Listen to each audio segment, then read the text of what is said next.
Yo, yo, yo, yo.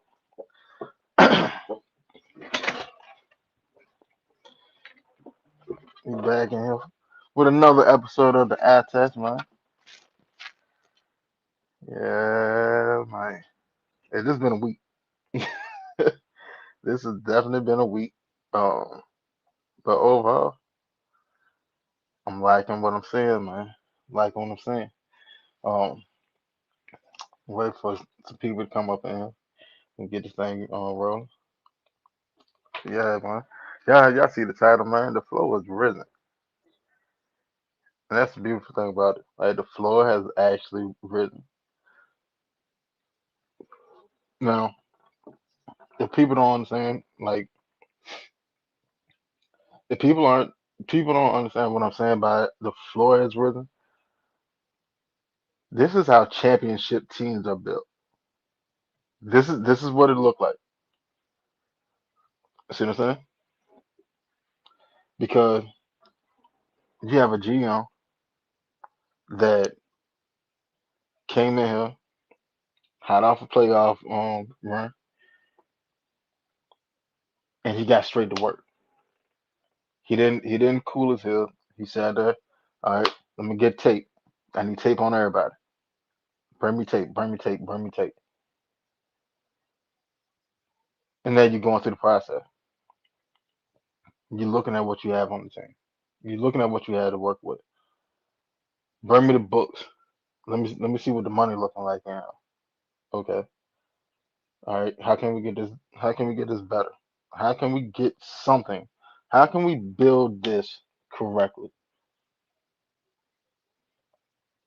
And for him to have the restraint that he's having right now, kudos to him.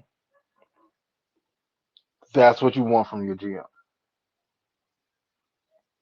Because to be honest, especially with this, you gotta look at the variables now. Ian Cunningham, assistant GM in multiple spots, came off, was out there with the Ravens, got a Super Bowl, went to Chicago. They took and built a playoff team. This is your first time of being the man, GM, the big chair. This is your first time, okay? And what you're doing, you literally sitting there sitting back. I'm a, I'm a, I'm a build the bottom of this roster. I'm gonna build the bottom of the roster where you have so much talent. Even if somebody fall off, we're not gonna fall off. Even if somebody get hurt, we're not gonna fall off like we did last season. Cool, see what's happening, man. And we not there's no more of that. We're not gonna do that. We're not gonna be slumming in position anymore. And yeah, I like Ian is in a position. Like hell, still now, right now, Ian could still go free up $50 million roughly. If he wanted to go make a splash play or a splash move and go get a big name player, he could. In all actuality, he could easily go get one. Go get a couple of them to be honest. But he's not doing that. And that's why I say his restraint is to be commended because what he's doing, and that's why I label this the floor has risen. We all seen it as Falcon fans. We all saw it when one of the starters went down. There was such a precipitous drop from that starter to his backup. It was crazy. Yeah, look at Mike Hughes. When Mike Hughes first went down, and they took and put Natron Brooks out there, he was getting cooked. I mean, cooked, relentlessly cooked. Right when Brooks first got in there, and I can't remember the game, but the first time Natron Brooks got in there, the opposing team. Matter of fact, because we was up that game, we was winning. That's how they got back in the game. When Brooks went in there, they took and went straight at him for 5 consecutive plays and got all the way down the field. scored a touchdown, and I believe we end up losing that game. But that's how they got back into the game, right? Diablo, unsung hero last season. Diablo get injured. You had a JD Bertrand uh experiment. And the wild shit is, like I literally said it. We got a group chat and stuff. And I said it. Right. If I was them, I run straight at JD at, and that's exactly what it did. Ran straight at him. That was the San Francisco game. Matter of fact, San Francisco ran straight at JD at. Boom, boom, boom. Got on down the field. Okay. Then we go to the next game. Next team go right at him. Straight at JD. Doop, doop, doop, doop, doop. Because if you remember, uh, before JD went down, we had a pretty damn good run defense. I think we was holding teams under 100 yards. I do believe Christian McCaffrey was the first, or it might have been Jonathan Taylor. One of them was the first running back to get over 100 yards on them. But we was holding teams as a whole under 100 yards rushing. Our average, that what our average was, right? And then Diablo went down. You don't have that sideline speed anymore. So now you have, like, don't get me wrong, Caden Ellis is not slow. He's function. He's game time speedy. But in all actuality, Caden Ellis is a 4.7. That's his 40 time. He's a 4.71 runner. He's like Jerry Rice. Cause like Jerry Rice ran like a high ass 40 time. I think he was like a 4.65 or something. But when you get on the field, you can't catch him. With, I mean, some people just carry their equipment better than other people. But when you pair that type of speed deficiency together, either the down lineman in front of them have to be that much better, or it's going to get exposed. Like there's no gray area for it because you're too slow. And then you got one, like that's why I said, like JD Bertrand is playing out of era. Like if he was playing anywhere from like the early 2010s and on down through 70 to 60, he'd be perfect. He'd be perfectly fine. Hell, he'd probably be a Pro Bowl. That's what his game is tailored to. Run the thump. But like he can't do what he's able to do effectively when there's this much speed out there. Like in college, yeah, it looked different. And don't get me wrong, college is fast too. But college is not NFL fast. There's a whole nother ball game up there. So yeah, like now you have all these new cats in here, you know what I'm saying? Um and you raise the floor. I don't know.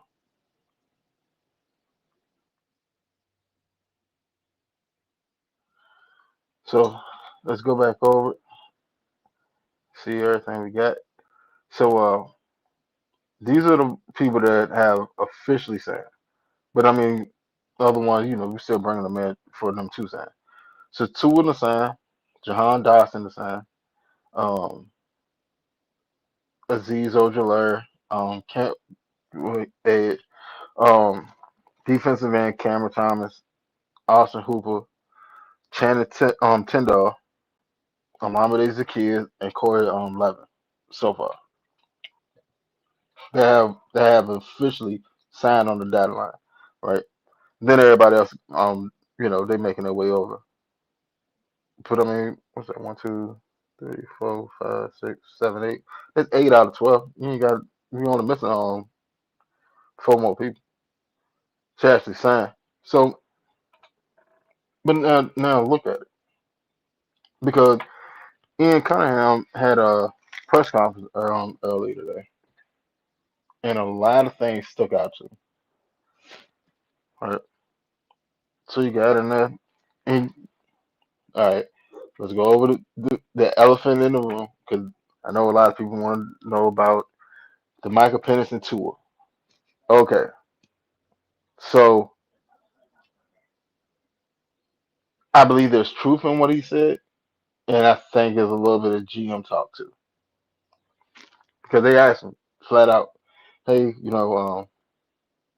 what's up with the tour situation? Like, is he gonna be starter, backup? He gonna have a chance to start? What's going on?" And it was like,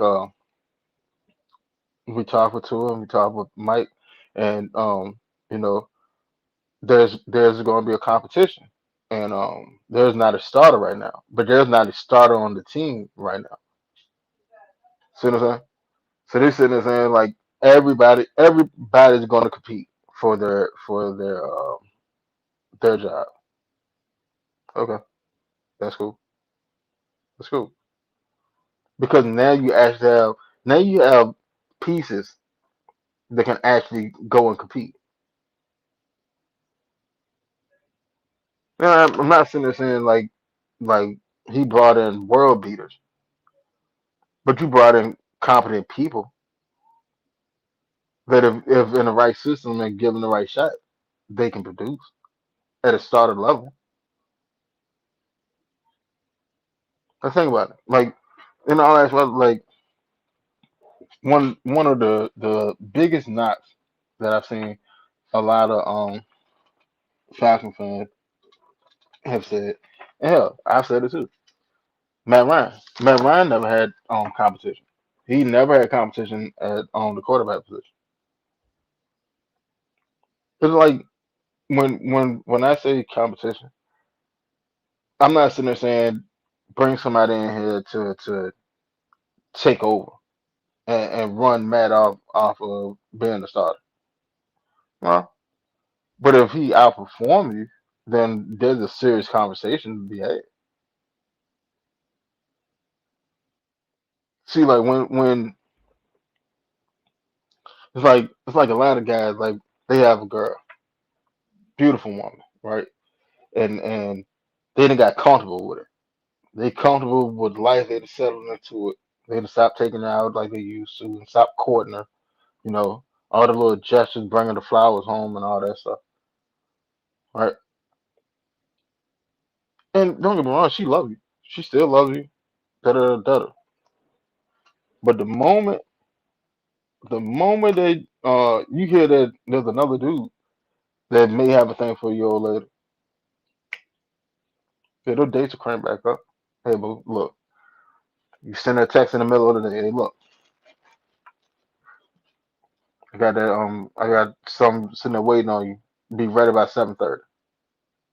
It's Friday evening. Don't be ready by 7:30. Don't ask me a question. Just be ready.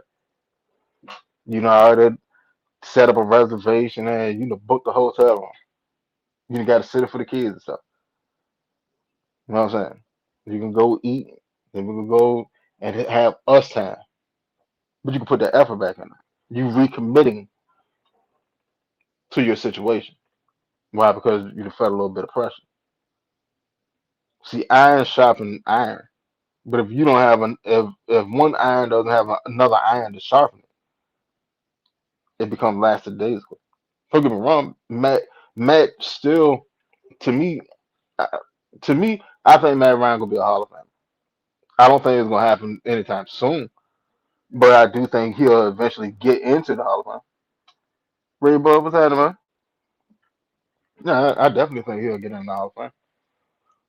If it ain't just strictly off his football career, because of what he did media, and now he's a president of football operation. Sooner or later, Matt Ryan is it's a lock. Now that he's president of football operation, it's a lock that he's going to the Hall of Fame. So is that? But I mean, like you bring in Tua, so you got Michael Penix, you got Tua, two lessons. So the game plan and all that scheme and all that. It's not gonna change. None of that's gonna change.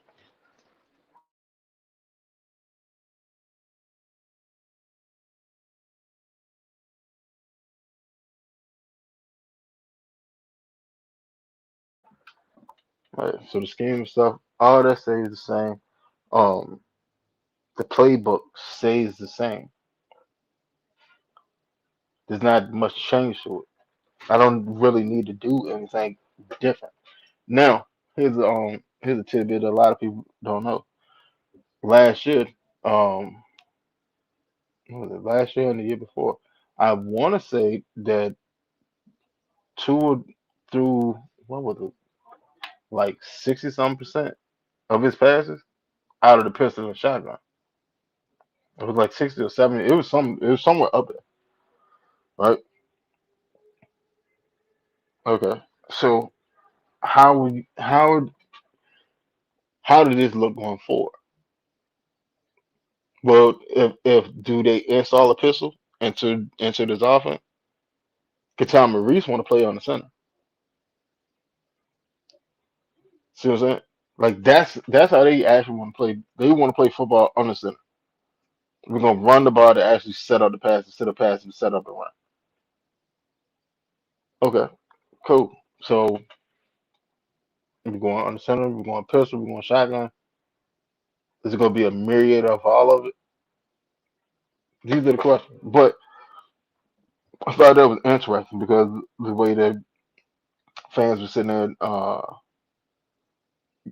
getting down on Penix because Penix was playing in the pistol and stuff. Tua was doing the same thing. Then I saw some people was like, well, Tua, since Tua been a starter, compare it fast forward and compare it to the quarterbacks that we had in the same span, Tua's thrown more touchdowns. Okay. Yeah. But if you pay attention to Miami offense, he was playing a lot of the time in the pistol and in the shotgun. So you see what I'm saying? It's not like the pistol and stuff can't work. Am I a fan of the pistol? No. Well, let me digress. The pistol to me is something that you bring out, every once in a while. A couple plays a game, all right, that's cool. I would prefer a quarterback under center. I understand why they didn't put Penix under center. I understand that, but I prefer my offense to operate from under center because it just looked different. Like as a defender, like it's only but so much you can sit there and fake me on. If I have true eye discipline, there's only but so much faking that you can do to because I'm seeing everything. Everything is in front of me. The quarterback is not turning his back on the defense, which in turn says the ball is I can well as long as my eyes are trained, I can't lose sight of the ball. That's the biggest thing. As long as I have my eye and have true eye discipline, I can't really lose sight of the ball. Like for a running back to sit there and sell me on a fake, he would have to hunch over so much to sell the fake that he wouldn't be able to sell the after fake. Like he's actually running the ball. See what I'm saying? Now that's a whole lot to process, in the heat of the moment, in a split second. But that's the thing about the pistol. Like everything is right there in front of you. You just gotta get to your spot, read your keys and stuff. Now in a on a center situation, if I want to run play action, I can sit down, put it in the very back real quick and tuck the ball in, and then you don't know where the ball is because you can't see it. My back is turned to you. So now you're playing the guessing game. Do the quarterback got the ball, the running back got the ball, and before you know it, the running back then shot through the line of scrimmage and he's into your second level because you don't know where the ball is at. That's the advantage of the playing on the center. Even around like pistol ain't bad because but like for me like pistol is more for like quick reads and timing routes and things of that nature. But so and then and Ian said, well, um, nobody's a starter, so there's gonna be competition everywhere. All right, cool. So let's talk about who's actually a lot to be a starter. Uh, the entire O line is pretty much a lot to be a starter. Um, Now they did bring in that center from Tennessee, Levin. Now Levin played in the blocking scheme that we have now under Bill Callahan over there in Tennessee. I want to say for the past 2 seasons. So he has familiarity with it, but at the same time, like Levin wasn't a starter over there. I think in Levin's entire career, I think he's only started like 7 games. Right?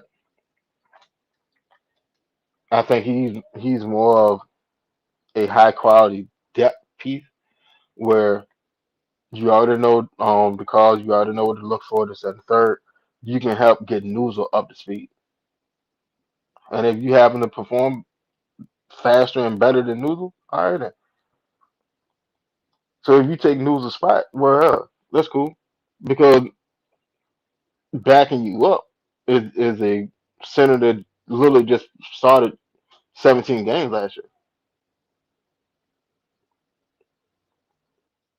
That's what you're talking about raising the floor. Because even if you bring people, the people that we done brought in, if they sit there and if they win out these competitions, that's cool. I'm perfectly fine with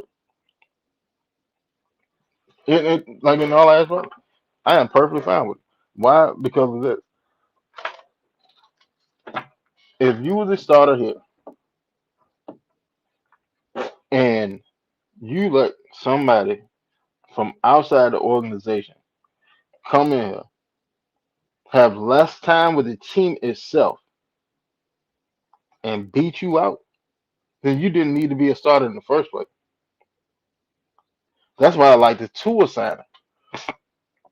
Don't get me wrong. I'm a Michael Penix fan, but I'm a Falcon fan first and foremost. What was best for the logo? That's where it stops at. Yes. Do I have favorite players on the team? Of course. You got your fan favorites, right? But I am a Falcon fan first over anything, right? So if Tua beat out Penix, right, that does a lot of things. One, well, okay, I got a previous Pro Bowl quarterback that's relatively young that also has led the league in passing yards for a season, led the league in passing touchdowns for a season. I'm cool with that. Oh, completion percent. Correct. I'm cool with that. Perfectly fine with it. If Tua outperform Penny, then you outperform Penny. Okay. Well, now this tell me a lot of things. Okay. Now, do I want to keep Penny? Could like Penny's gonna be here this season anyway. Like I'm talking about in the future.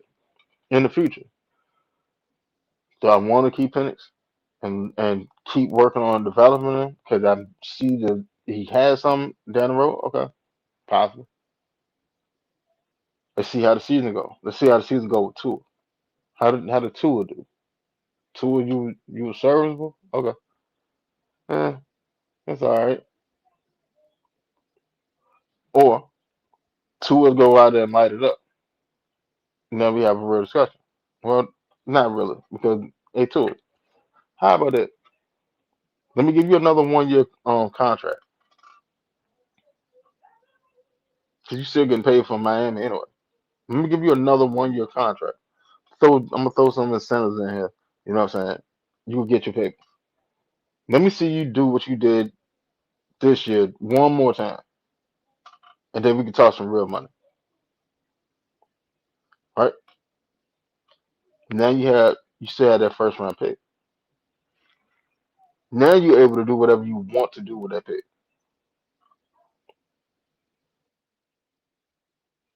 Let's say let's say James Pierce situation. That shit goes to hell. I hope it don't. But I'm just sitting there saying hypothetical. If it goes to hell,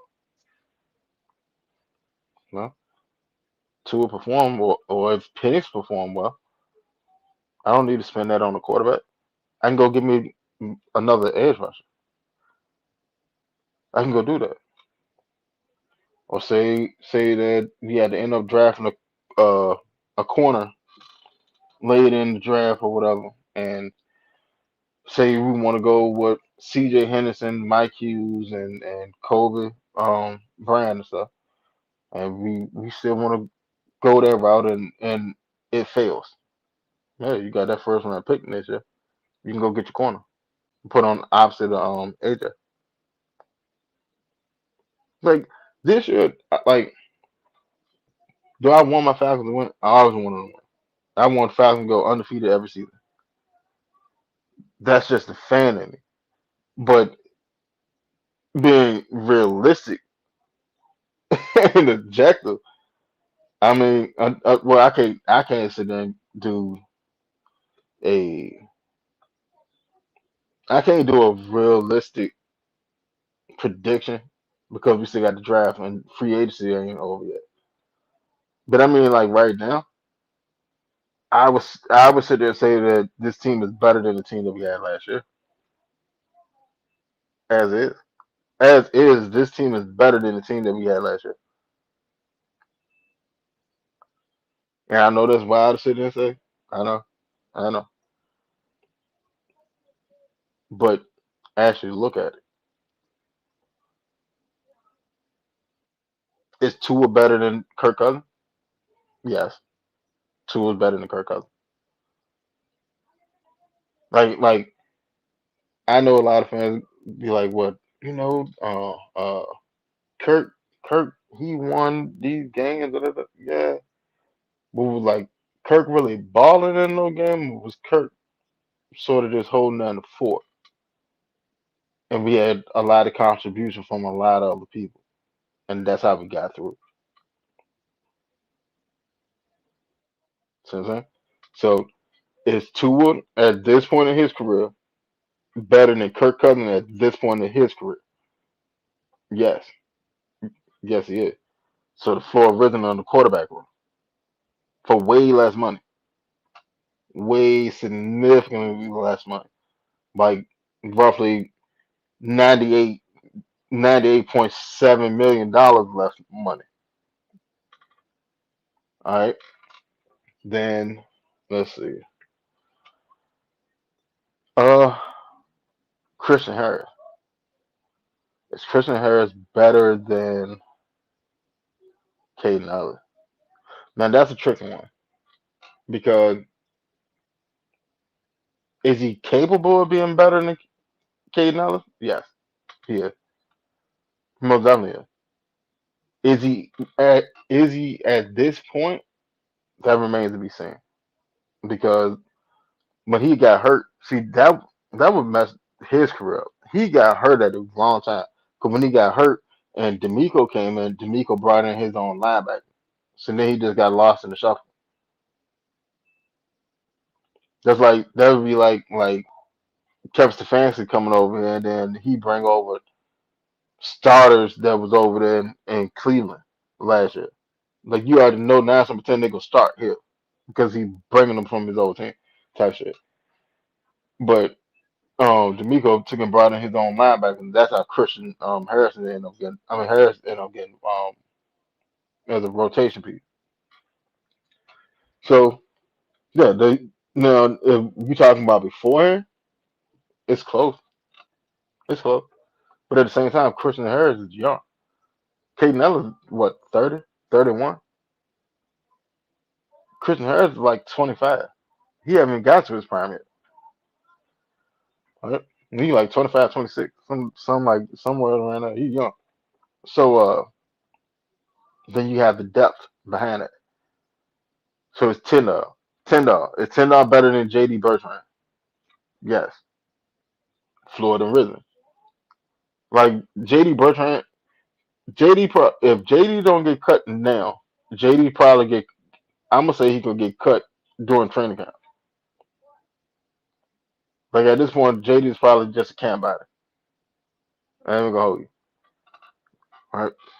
So let me go on a little bit further and who else we brought in? Cause we just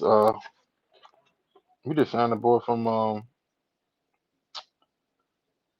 Indianapolis. What's his name? Ibukum? Igukum? Something like that. Hold on. Give me 1 second, I'll tell you exactly who it is.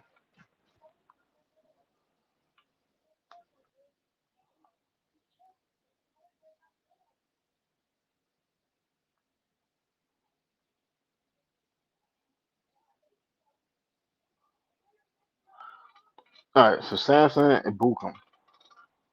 Alright. Now Samson, let's see what he did last year. Mind you, his career high he just had in 2023.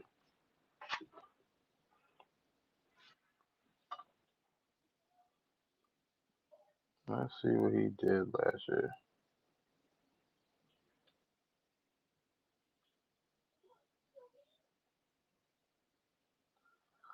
Alright. So last year, uh so he was hurt. Okay. So he got hurt in 2024. But the year before he got hurt, 2023, he had 39 combined tackles, 18 assists, 9.5 sacks. So got hurt in 2024, missed 2024, working his way back through injury. Last year, he had 22 combined tackles, 11 assists with 2 sacks. Right? Mind you, he's still well. He's 30. He's 30 now. Can he get back to form? Hopefully, hopefully. But I mean, is he a comparable player to Leonard Floyd? Pretty much. Yes, at a lot cheaper. You think about it, like Leonard Floyd made like $10 million last year, right? That same $10 million, we went and got 3, 4 players and got better as a team. Leonard Floyd, $10 million. We took it. We spent. We got Mbukum at 3 million. We got Tyndall and Harris. And who else is signed on that in that 10 million?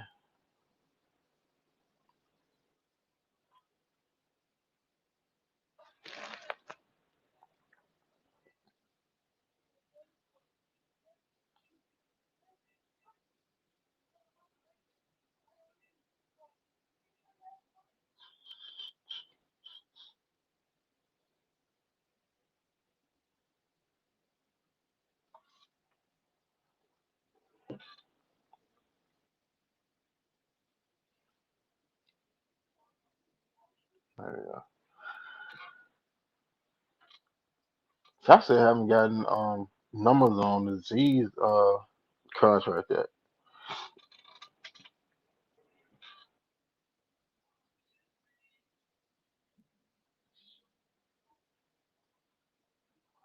But we bring we locked in Elijah Garcia too. That's all right. Yeah. But I mean like if you get if you getting 3 players, you got 3 players for the price of 1 player that didn't really jump off the book off the page in the first place. That's raising the ceiling. Cause now you just like you're forcing competition. Because you brought in so many people, plus you got your draft picks coming in. And that's not to say that we don't go get somebody else in free agent, right? Like I said earlier, we have the means. to open up another $50 million. Easy. You can go. You can get restructure. Jake Matthews. I mean not Jake Matthews. Chris Lindstrom, Caleb McGurk. You can restructure both of them. You can restructure AJ, and you can extend Jesse Bates. That alone right there is sitting there free up about 50 million. So like I said, like if we really wanted to go get somebody, we could. But what what Ian Cunningham is doing, for one, is is to be applauded. It's definitely to be applauded because what he did is, and he said it and told you in his first press conference, this will be the last year that the Atlanta Falcons will have only 5 draft picks. He said it numerous times. This will be the last year.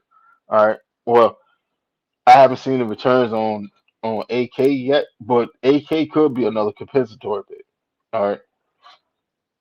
So just off of compensatory picks alone, you already have over almost about a third of the picks that with about 2/3 of the picks that you got in this draft.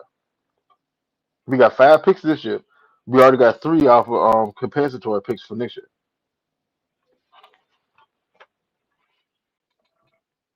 and uh, then we got bread. Next off season we gonna have bread. So think about it, right? You bring in all these people, you know, coming back from injuries or trying to get their footing back or trying to make a name to set a third, right? They're on 1 year contract for the most part. Most of them don't on 1 year contract. Okay, then they go play. Hey, well, this is a prove deal. Prove that you're worthy of being in the league or at least being here on the Falcons. Let's just say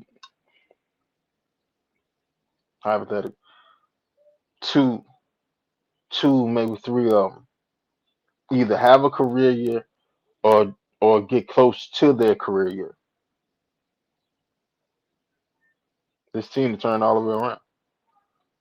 We're not sitting there looking at 8 and 9 anymore. We're looking at 10, 11 wins just because of the level. Like, all right, a lot of fans were mad with Raheem because they felt that we had the team to sit there and do more than what we done. Right? I'm I have no problem with it. Like, do I think that we could have made it to the playoff? Yeah, most definitely. Hell, like that's a given. We definitely could have been in the playoff last year and the year before. So I'm not negating that. But see, the thing is, each time that we have missed on playoff, it's always been like a play or two away, right? So hypothetically, what's going on, Javenture? What's happening with you? If you hypothetically either a secured just strictly depth, and it's better depth than what you had previous season, right? All right, that automatically raised the floor because I can't go below. All right, you're only as good as your weakest link, and if your weakest link is a JD Bertrand, you can only be but so good. You know why? Because if shit hit the brick and JD Bertrand get on the field like you saw last year, shit didn't really hit the brick. All right.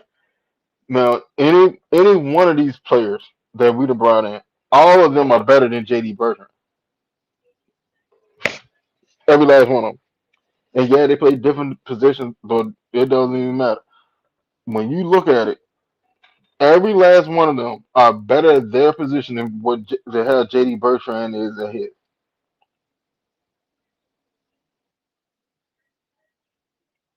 So, so all right. So now let's say we find a couple starters out of this free agency class. Namely, let's say Jahan Dotson, OZ, Hooper would be tied into uh Christian Harris, Ojolari, and that's probably about it. Starter wise, that come out of this free agency class. That's probably about it. Well, it depends. Well, you still added two a competition, two in pennant, but so that's TBD. But if you get those started and they sit there and they are better than what else that we done had, right? All right. Now is Ojolari better than James Pierce? No, no. Me personally, I don't think Ojolari at this stage of his career is better than what we could have got out of a year two James Pierce. I don't think. I think he's comparable. I think if we had got him 2 years ago when we were supposed to have gotten him, then yeah. But I don't know. Ojolari might be. I think they would pretty much be on par, right? Like I said, comparable. Now, Javinci, you said slack. Now you gotta think about it. Dyson could be your slack. If we go draft a wide receiver, Dyson could be the slack, or Dyson could be the number two. And I'm gonna be honest with you, Dyson at number two, I believe he's better than Mooney at number two, or at least Mooney from last year. Now Mooney year one, Atlanta, that motherfucker cold. Now I understand Mooney, they lied about his injuries and stuff. I get it, but also the NFL is a prove it league. Like you got to continuously update your resume. I can't keep going off of what you did, 80 years ago. Now, Mooney last year had a broken collarbone that he got back in training camp, and then uh, he had the hamstring issue. And that's the thing with them soft tissue injuries, man. They continuously flare up. You talking about Oz Alameda? Good old Alameda, you back, man? See, we drafted Alameda. Alameda, well, he from out here. He went to school at UVA. At the time, Alameda had he set the reception record for college football, and then we drafted him. Then he left. He left from us and went to Washington. Yeah, he left from us and went to Washington. Then he went from Washington to Philly, from Philly to Chicago. Yeah, I think he went to Philly. Yeah. Now, can he start? Yeah, most definitely. Alameda can start. Like Alameda has flexibility. Like if you needed him, he could be a number two receiver, right? Alameda is better. I put it to you like that.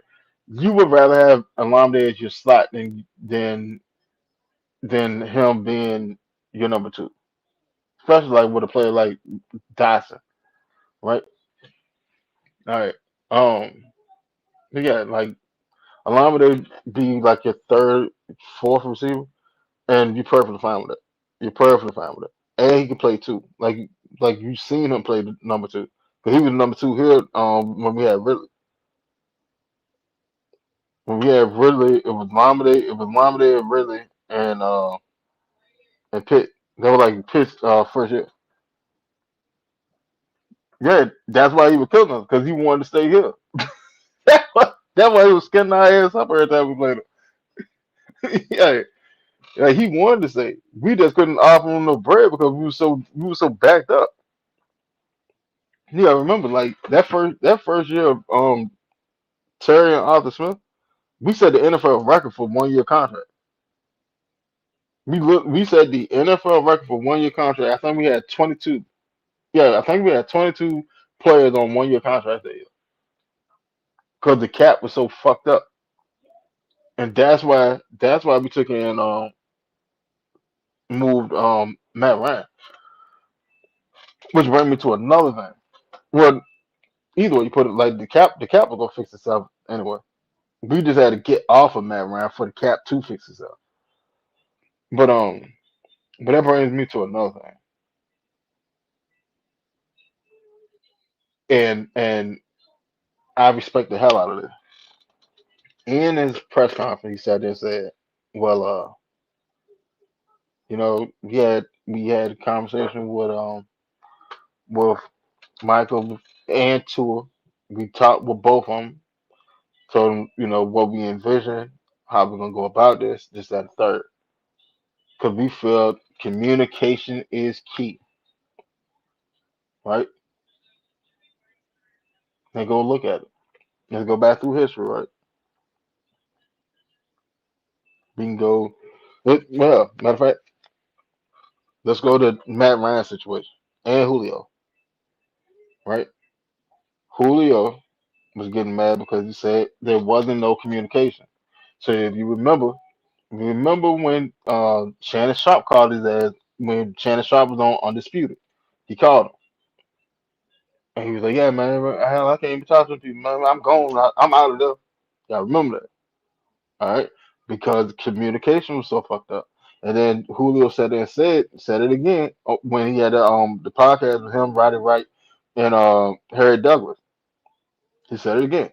They won't talk to me. You know what I'm saying? So I felt isolated. This and the third. I'm sitting there trying to do this. They won't. You know what I'm saying? They ain't sitting there trying to hit me. Woo, woo, blah blah blah blah. Communication fucked up. All right. Matt Ryan. Fast forward, get to Matt Ryan. All right. They get a wild hair up their ass. They want to go after Deshaun Watson. Okay.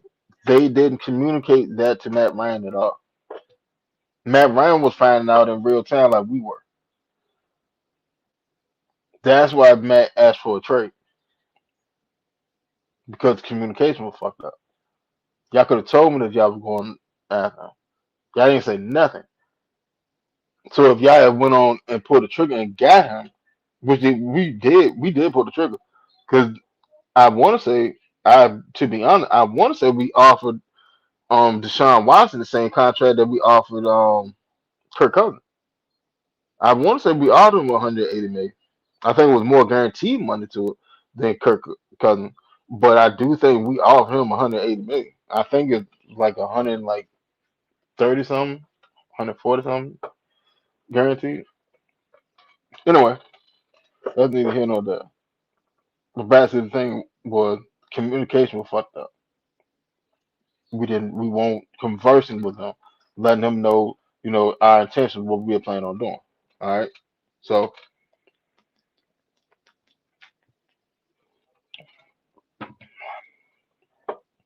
so fast forward to 2024. What was the first day of free agency? We signed Kirk Cousins, and then what did we do? We drafted Michael Penix. Now, when we drafted Michael Penix, we Terry and them called Terry and them called Kirk Cousins while the representative was carrying a card up there to the podium to turn in the pick of Michael Penix. There was no communication. Kirk Cousins literally said it afterwards. Yeah, like they didn't talk to me about it. I found out when y'all were finding out. I found out right before y'all found out. Him and his agent was mad over. So for this regime to come in and be like, "Hey, we're gonna do this shit the right way. We're gonna be upfront with our players. We're not gonna sit there and try to pull a wool on whatever, whatever. We're sitting there playing like snakes in the grass. We're not doing that. Hey, this is what it is. I see you in this role. Hey, if I can upgrade at this role, this is what I'm gonna do. But I'm gonna let you know what we're fitting to do before we do it." You got no choice but to respect that. And as a player, you have no choice but to respect that. Ain't like you just sitting there and you don't know that this new player coming in to walk through the locker room. Like no, hey look, hey Michael, look, we got an opportunity to go get Tua, and we're gonna pull the trigger on that. Okay, now this is not a shot at you, but we want to fix this quarterback room. You already know we want to get some more quarterback depth in here, but y'all gonna have a competition. Why? Because I have no favoritism to any of y'all. I don't know none of y'all on this team. Ain't none of y'all to play with outside of Tommy. Ain't none of y'all to play for me before. Hold on, there was Hooper over there. Hold on, no, I think Hooper might have played for him too, but that's neither here nor there. Like Hooper's not coming over here to start. But he'll be a starter, but he'll be a starter in like the role of Johnny Smith. All right. So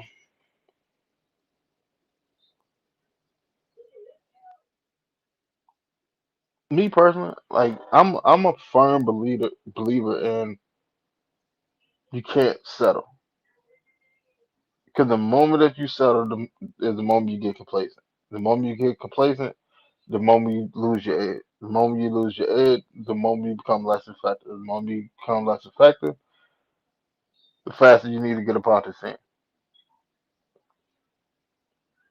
That's how I look at it. Like me personally, that's how I look at it. Especially with the Falcons. Hey, I got it. I ain't got time for that. Like I get it. Like if you don't have for one, if you don't have that personal engine and motor in you that demands or strive for greatness, I don't want you on the team in the first place. That's just me personally. I don't want you on the team because you're doing it. You're playing the game for all the wrong reasons. Don't get me wrong. Money, money, and changing your family life is always a great reason to play the game. But that's a temporary reason. You see what I'm saying? Because the moment, all right, let's say you come in, you get drafted first round. Okay, top 10 pick, you probably had, what about 20 something million in the span of 4 years, 20 something, maybe 30 something million, give or take. All right, so you done got money, but you ain't got the bag yet, right? So What happens when you start getting more and more money? Your money starting to stack up in the bank now. Cause you got your signing bonus. All right. Well, your signing bonus is about $8 million. All right. Well, you moving to Atlanta, so you got to find yourself a spot. All right. Are you gonna be financially responsible with it or not? That remains to be seen. Cause you got some people that come straight in the league and they said they go buy a damn mansion with their signing bonus. That makes absolutely no sense to me. Like you just get into if you just get into Atlanta, go and find yourself like a little nice little townhouse or loft or whatever to rent. You know what I'm saying? Rent a jump. Let your money stack up. So that yeah, you can afford to send a fan 2,500, 3,000, 3,500 a month. You can do that. But you gotta also understand. You gotta understand how NFL money works. You only get paid for the time that you out there. Like that's how you get paid. When the season starts, you get paid from the season to the end of the season. Then you have like little incentives that may drop, like workout bonus and roster bonus and things like that. And though that money that should have pop up, you know, doing like in those moments. But like your actual check, your game check, yeah, you get that from the beginning of the season to the end of the season, and then you stop making money, and you don't start making money again until season crank up, or training, roster bonus, things of that nature. So like it never made sense. It never made sense when we sit there and see like a rookie who got a damn mansion. Like that's the dumbest thing possible. But then, well, all right, so 8 million, you go get you go get a law. Let's see, uh, so spend the three. So that's what like 30. Let's say you got a little loft. You spend about 3 bands a month. All right, 12 months. That's $36,000. That's $36,000 just on rent, right? All right. Now you got a furniture spot, so you probably drop, I don't know, another 10, 12. So now you already at 48, almost $50,000. That's before you didn't went bought clothes. You probably go buy a whip. You probably go buy some jewelry. You gonna go get your mama a house, get your mama a new car. Depending on your relationship with pops or whatever, or other family members, sister at school and stuff. You probably take care of her on tuition. Buy her a little car to drive around on campus so she's safe, so she don't have to, catch rides from strangers and things. You got a little brother. He's sitting there playing football in high school. So now, you want him to get to where you at. So now you sitting there paying for a personal trainer for him. And he's still in high school, so you got to keep him fly. So you done got him a whole nother wardrobe and stuff. You see what I'm saying? It's so quick to run through a signing bonus if you're not smart about it. And then you got to think about it. So all right, you got the signing bonus. You done, hell, you done probably cook by half of that, if not a little bit more.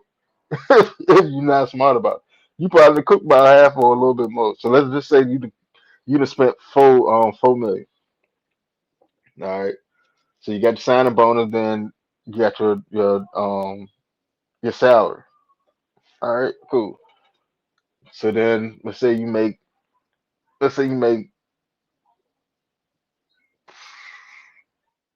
make another 8 million. All right. Well, this one taxed a little bit different than that signing bonus because every state that you go into, that you go play football in, when you gotta file your taxes and shit, you gotta pay taxes in each one of those states at their rate. It's a job tax. So you got your job tax. You gotta pay your agent. You gotta uh, you gotta pay your dues. What else you gotta pay? Some other shit. So like when you see somebody sitting there making like they said where he average out here make like 20 million a year. Yeah, and all actuality what he probably bring home is probably like 10 at the end of the season. Instead of that 20 million, that other shit is going to taxes and dues and fees and shit. So he probably like if they sit there and say like, well, he got a contract for like $60 million. All right. Well, in all actuality, he didn't make $60 million. He made 30. He probably made about 30, maybe 32, 34 by the end of the contract. That's why you see players every time they go if when it's their time to get paid, you see every player in every position they push the needle. That's why they don't sit there and take a home discount on that first contract. They're not gonna do that because I got to push it up. Every time I push it up, it's not just helping me; it's helping everybody else that come behind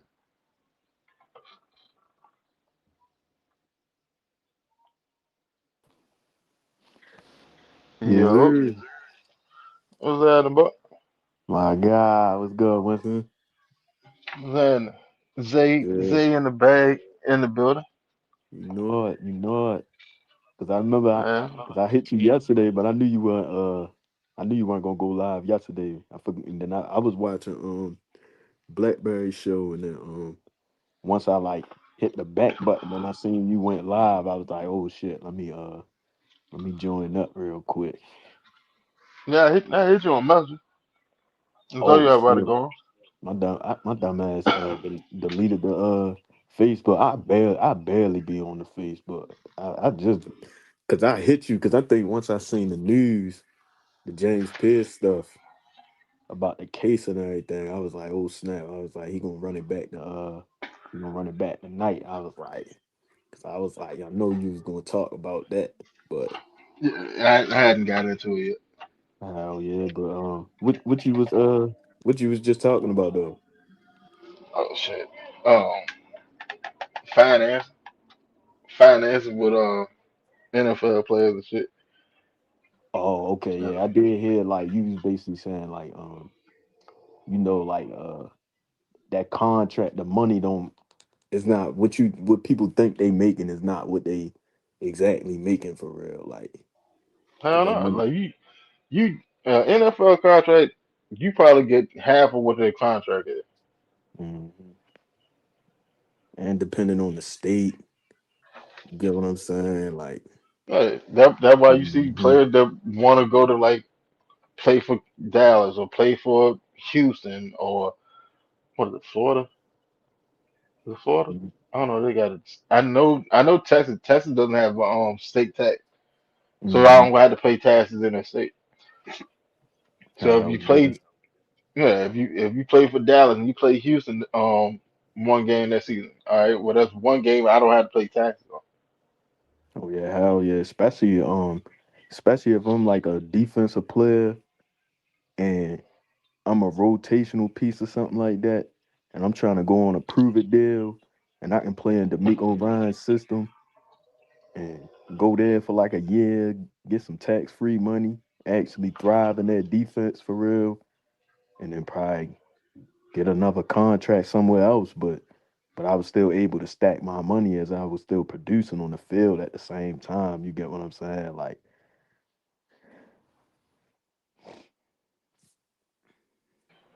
All yeah. right, see, like that's why like you see players leave from teams. Like when you got a player that you know the fans that came to love, but then he ended up different after Mhm. his rookie contract. That's why I'm going. I'm gonna go somewhere where I can make some more money. I can get on the field more or whatever, raise Yep. my profile up because at Mhm. this point I'm chasing the bag. Yep. I'm chasing the bag. I'm chasing my legacy. Yep. That's why I like you guys. It's a lot of things. It's a lot of things that factor into all that for real. Like, but Yeah, hell yeah, did you see that? You seen what Elijah Wilkinson been on today, man? bum ass. Oh, he tripping, bro. Nigga tripping, bro. I seen the uh, It was like the I don't know if you saw the messages. The it was somebody, I don't know who it was. He was a Falcon fan. And he was basically texting them. And then he threw Darnell Mooney, Kyle Pitts under the bus. He was basically saying, oh, they was dropping passes. I held it down when the hold up, Falcons ain't what? Go ahead, go ahead. hold up. I You ain't ain't see see all that? that. Yeah, No, I just saw I saw the first I seen the first jump where dude was like Mhm. glad he gone or some shit like that and he was like he took it and commented and said yeah you enjoy that clown show over there some shit like that. Yeah, see, That it was was a like yeah, somebody because he texted them because at first everybody thought it was AI, but it was actually like screen recorded, and he texted them and he was like, because you know when players they be having shit going on and like people they'll run to their Instagram comments and just start spamming comments and everything. So he basically texted them the guy texted him and said, "Oh limit your comments." And then he responded back. Elijah, he responded back. He was like, "Nah, you limit your comments." Then they started going back and forth. Then Elijah kept saying 28-3, 28-3, 28-3. I'm on the Cardinals now. This, that, and like, yeah, that shit was crazy. And he threw Mooney and them on the under the bus, man. That shit was crazy. Hold on, man. You got him? That was on Instagram? It was on Or Twitter. that Hold up. was that on Twitter? I'm ready to send it to you. Hold on. Let me send it to your DM. Let me send it to your DM. Yeah, man. I'm gonna read that. I'm gonna read that out here to the To the chat. chat. Yeah. Cause folks probably ain't even see that. God, Hold on. I had seen dudes said this say Glade going whatever, and then he was like, yeah, enjoy the clown show over there. Mhm. Hold And on, I I'm ready to thought send that it. was it. Nah, he was somebody DM'd him. Hold on, I sent it in the StreamYard chat. Cause I thought it was fake. But yeah, that shit crazy. Hold up. Matter of fact, you want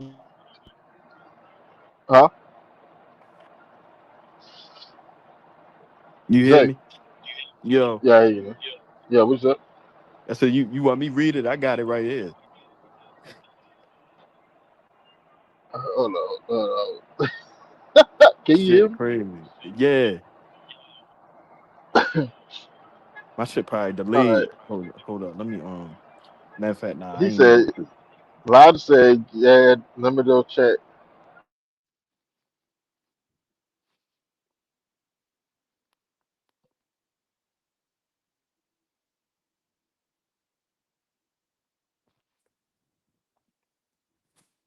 Hey chat, y'all hear Winston? Y'all hear me? I don't know if my shit went out. Yo, hold up. Let me see. Winston probably went out, chat. I ain't gonna lie. I think his audio went out. It might be tripping. Hold up. Let me mute my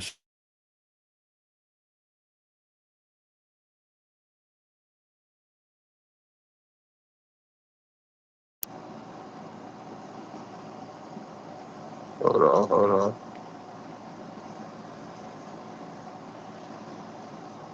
Hold on. Y'all in check. Can y'all hear me? Can y'all hear me? Somebody in the chat, let me know.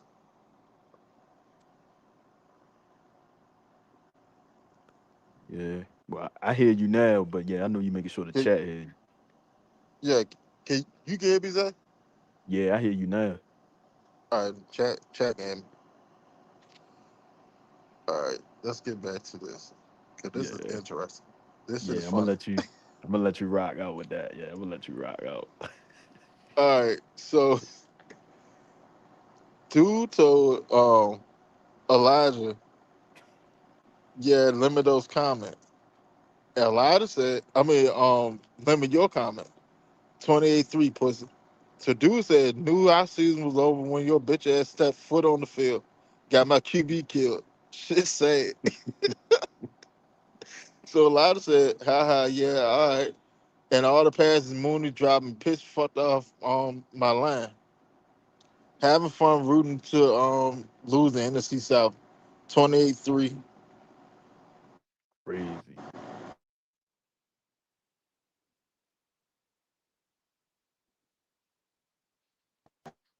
Haha,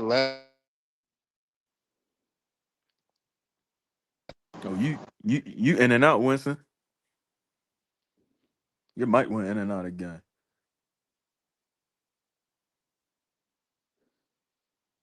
Hey chat, y'all hear me? Cause I know Winston went out again. I know he was sitting there trying to read the messages and everything. But yeah, yo. Until like Winston get back, right? Then never mind. There you go. I think he coming back in. I was ready to say something. pussy. But I'm gonna let Worst loss in NFL history. Said you couldn't even block for Bijan. Skull faces. How hard is it to block for Bijan? Mama would be Mama would be disappointed in you, but shit crazy. He did as responding. Like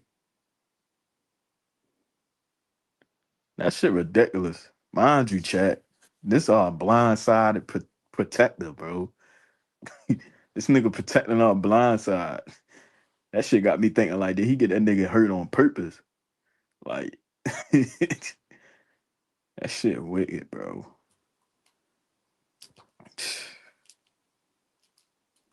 We let that nigga. That nigga been on this roster for a little minute. He been on the roster at least about like 2, 3 years, gang. My man Winston went out, but yeah, I don't know why he must have been hearing all the noise all off season. I mean, during the season, folks started jumping on him. Yo, Hold on, y'all can't hear me? yeah, we can hear you now. It was going in and out. Cause Hold on. even when you was reading the messages, it was like going in and out. Cause I was trying like while it was going out, I was just going talk for real until you was gonna get back right for real. But hell Wait, yeah, go ahead. Go ahead. I bet. But Chad bad, like I guess he heard all the noise. And then the crazy part about it, after that Rams game, B John had on the when they do the interview with what's that guy name? Scott Van, whatever that on Monday Night Football. He had him on the doing the interview, had him sitting right there. Like that shit crazy. Then he sat there and said, like, oh, he was holding it down. Like, nah, man. Like, it just got me thinking, did he get this nigga hurt, bro? Cause now when you see that how he acting and how he just threw niggas under the bus and he ain't even care. And all I'm saying is he better make that Cardinals roster. And it's very possible. Well, I put it to you like that. Mhm. Because all right, Elijah Wilkinson is a guard. By nature, he's a guard. All right. Yeah, When Elijah first came to the league and he first got to Atlanta, he was a guard. right. Yeah, he was playing That out of was position. yeah. Last year he was playing out of position. Hmm. Um, so he was a guard. Then he left. He left and went to Arizona. He was there for what 2 seasons? I want to say he was there for 2 seasons. Then he came back. All right. When he came back, which was last season, last off season, he came back and to keep it all the way funky, Elijah Wilkinson was supposed to be a practice squad guard. Yeah, Michael Jarrell got hurt. What we traded for Jarrell, and then yeah, that's a whole different thing. But Mhm. because Elijah was already playing the role, they just wanted to see it out. So then you have a guard playing tackle, and not just any tackle. He's playing blindside protection. Mm. The steps, everything is different from inside outside. It's entirely different. That's how Pennis end up getting hurt. Because Mhm. if you look, both times Pennis got hurt, it came from Elijah. Both of Yep. those blitzes came right in. Well, the first one went outside of Elijah. Dude just ran around his ass and hit Pennis. That Mhm. when Pennis got the bone bruise. All The right, 49ers game. yeah, all right. Then then you have when we played Carolina the second time, Trey Moore, the safety. This is the crazy part. He's a safety. Trey Moore Right. is a safety. Trey took in blitz right inside of uh Elijah, and he took in smack Pennant, and that's how Pennant tore his ACL. Mm. Any blocking scheme always tell you protect the inside before you protect the outside. If you don't have somebody outside of you that can influence you, you always block down. You don't just stand around and look. You block down. You It's got a on. safety just sitting there screaming straight in front of you, and you don't even chip him. Come on, bro. Mm. That nigga. Man, that's why I was feeling for. I felt bad for Lindstrom, even though Lindstrom still had his Pro Bowl year. But having that nigga on the outside of him, bro, I know it's only so much Lindstrom can do on his end because Lindstrom he playing his natural position. He gotta hold it down. He gotta guard the Derrick Browns and all them big motherfuckers that he usually them big run stoppers. Usually he tend to really kind of don't really have his best games against. That's why I just feel like the Panthers when we play them, especially when the Panthers they fully healthy, when they got J.C. Horn playing, they got Derrick Brown playing, they got basically when both of them guys playing, we tend to really don't. I mean, B. John usually have good games, but Lindstrom it don't really be looking too good for Lindstrom. And then because I was saying what a couple episodes ago, like that nigga Trayvon Moore, even though he not a real coverage guy, but they brought him for run defense. You get what I'm Mm-hmm. saying? So because he can hit, because I remember when we played Oakland, what not Oakland, Las Vegas, that when Kirk Cousins last game we played them in. I don't know if he stood out in that game. I think Diablo stood out in that game more, and that's why we wound up signing him. But yeah, it's just because I just felt like Carolina, they it was just a bad matchup for us because I felt like they really caught on to our offense, and I felt like that's why changes really had to be made. Because Mm-hmm. even that last game of the season, we was playing the Saints. B. John, they had B. John in the box. And it was just like you had to really change that because it was just looking like it was just B John, especially when your divisional opponents catching on to you. You gotta, you kind of gotta switch it up, make your offense look more unpredictable for real. But see, like that's more to like. Well, all right. Well, for one, I put it to you like that. Our offensive line, yes, our offensive line is a good offensive line, right? Mm, It's a top 10 offensive line. Have been mm, since shit. Arthur Smith and him. So I can't sit there and say that Arthur Smith got the offensive line right. right. Our thing is we are more finesse. We are more of a finesse offensive line than we gonna get to it and just push your ass out of the way. Mhm, But that's why we do a lot of uh influence blocking and shit. mhm, Why I sit basically influence block is basically like I'm gonna sit there and get you. I'm gonna get your D line moving in a direction. Had them sitting there thinking that we're going this way. Then I set up my counter plan, and then I set up. Once I just set up real quick, and and there's like sort of like the wide zone that we'll be doing. mhm, But once I set up, I can turn you because I already got you going off script from what you want to do. mhm. And then, but before you can get up off of it, my running back is already you know, in the second level. And with B John getting the second level untouched, that's an issue for you. I don't give a damn who your defense is. If B Because John if he can get into your second level or that third level untouched, mhm, it's quite likely you might not bring his ass down. yeah, but do you feel like last year?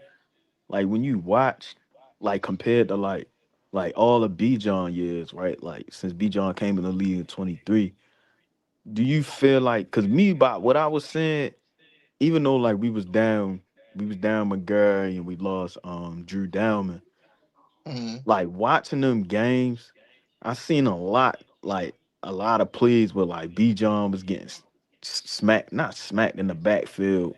But yeah, like him and Algier was really getting stopped in the backfield a lot than they Hmm. usually tend to than that usually been happening the previous years in 23 and 24. You know So what? wow. Because Drew Dalman will go. Yeah.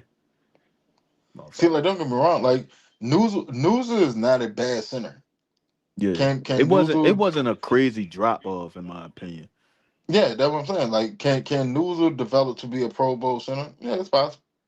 Like on some real shit, it's possible. Like I put it to you like that. If Newsom made the Pro Bowl, I wouldn't be surprised.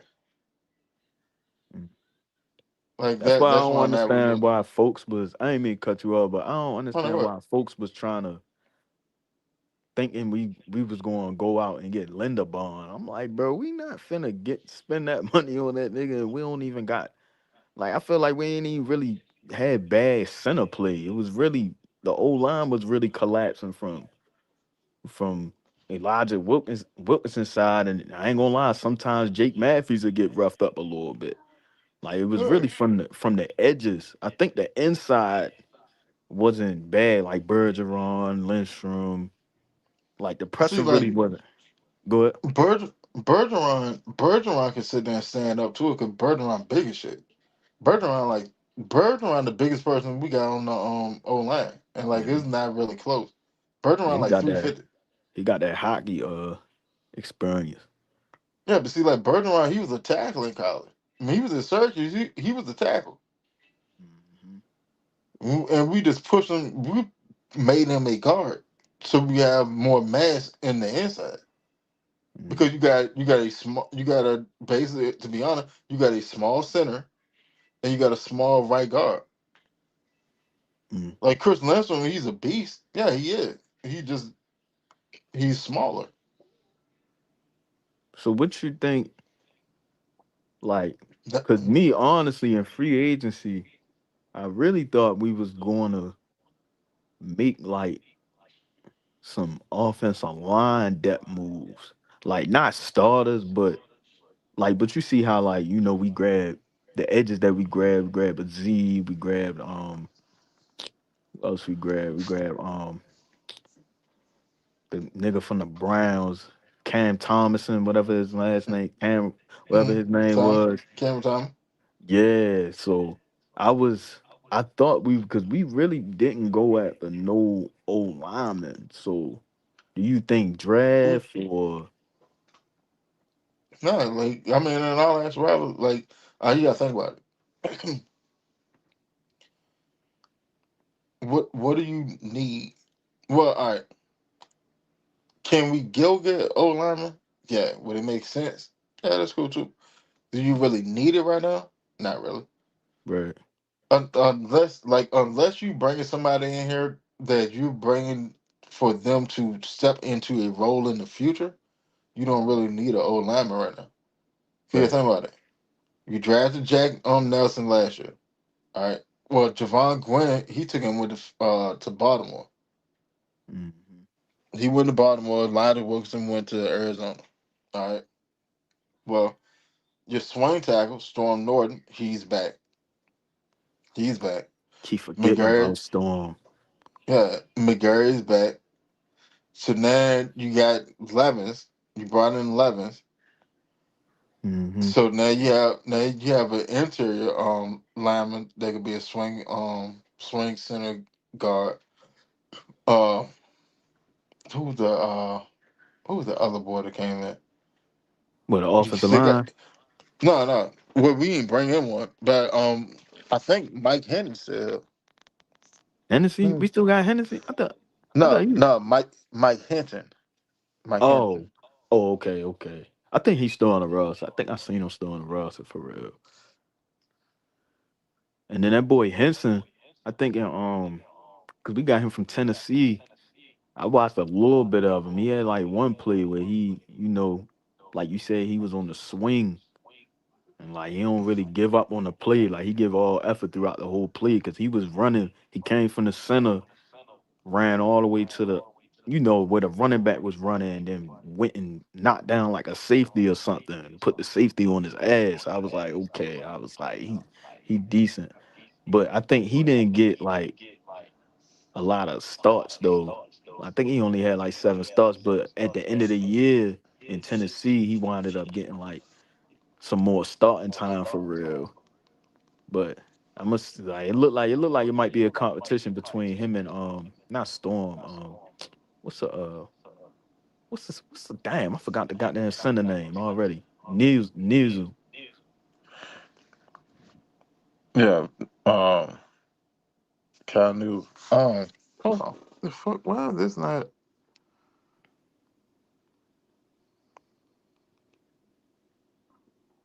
I'm Boy, with the trying to audio act find. crazy. No. I'm trying to find Mike Henry contract. Oh, you looking at the roster and everything. I'm trying to see if he's still with us. Yeah, because but don't get me wrong, I like the even though Oh like yeah, the move the yeah. edge like He's still on the contract. what he got like one more year left. Yeah, he signed a 2-year deal with us last offseason. So Mm, yeah, he's still on the contract. So like in all actuality, you don't really like at this point. Like if you going to go get O line talent, you going to go get that in the draft because now you right. setting up your team for the future. So it's possible that we go draft Jake Matthews replacement. But now that they done took and restructure his contract, because I think he got a void year. I think his contract now is matter of fact, yeah, I think his last year of his contract is voided. Well, voidable. Mm, But I think it runs out in 29, 28 or something. I think it's run out 28. Okay. Um I seen that too. I was like, yeah. Cause at first I thought they wasn't going to touch his contract, but it looked like he might actually just rock out and just until he retire. Cause a lot of folks feel like he might have like one more good year in him, and then he might fall off. Like I don't know, people just expecting him to fall off a cliff, but he still he don't miss no games. He's still productive. He not the Jake Matthews from 2016 and the late 2010s, but he's still solid though. and see like when an offensive lineman, they age differently. Like completely differently. Mhm. So all right, so with with Jake Matthews' new contract, uh updated cap hits. This year his cap hit will be 16.7. Next year it'll be 26.5. The following year is 28.5. And 2029 it'll be a 3.5 million. So they may sit there and hold off on getting a old lineman or a tackle to take Matthew spot for like a year or two. And Yeah. then bring somebody in so he can sit there and learn the scheme and all that, and then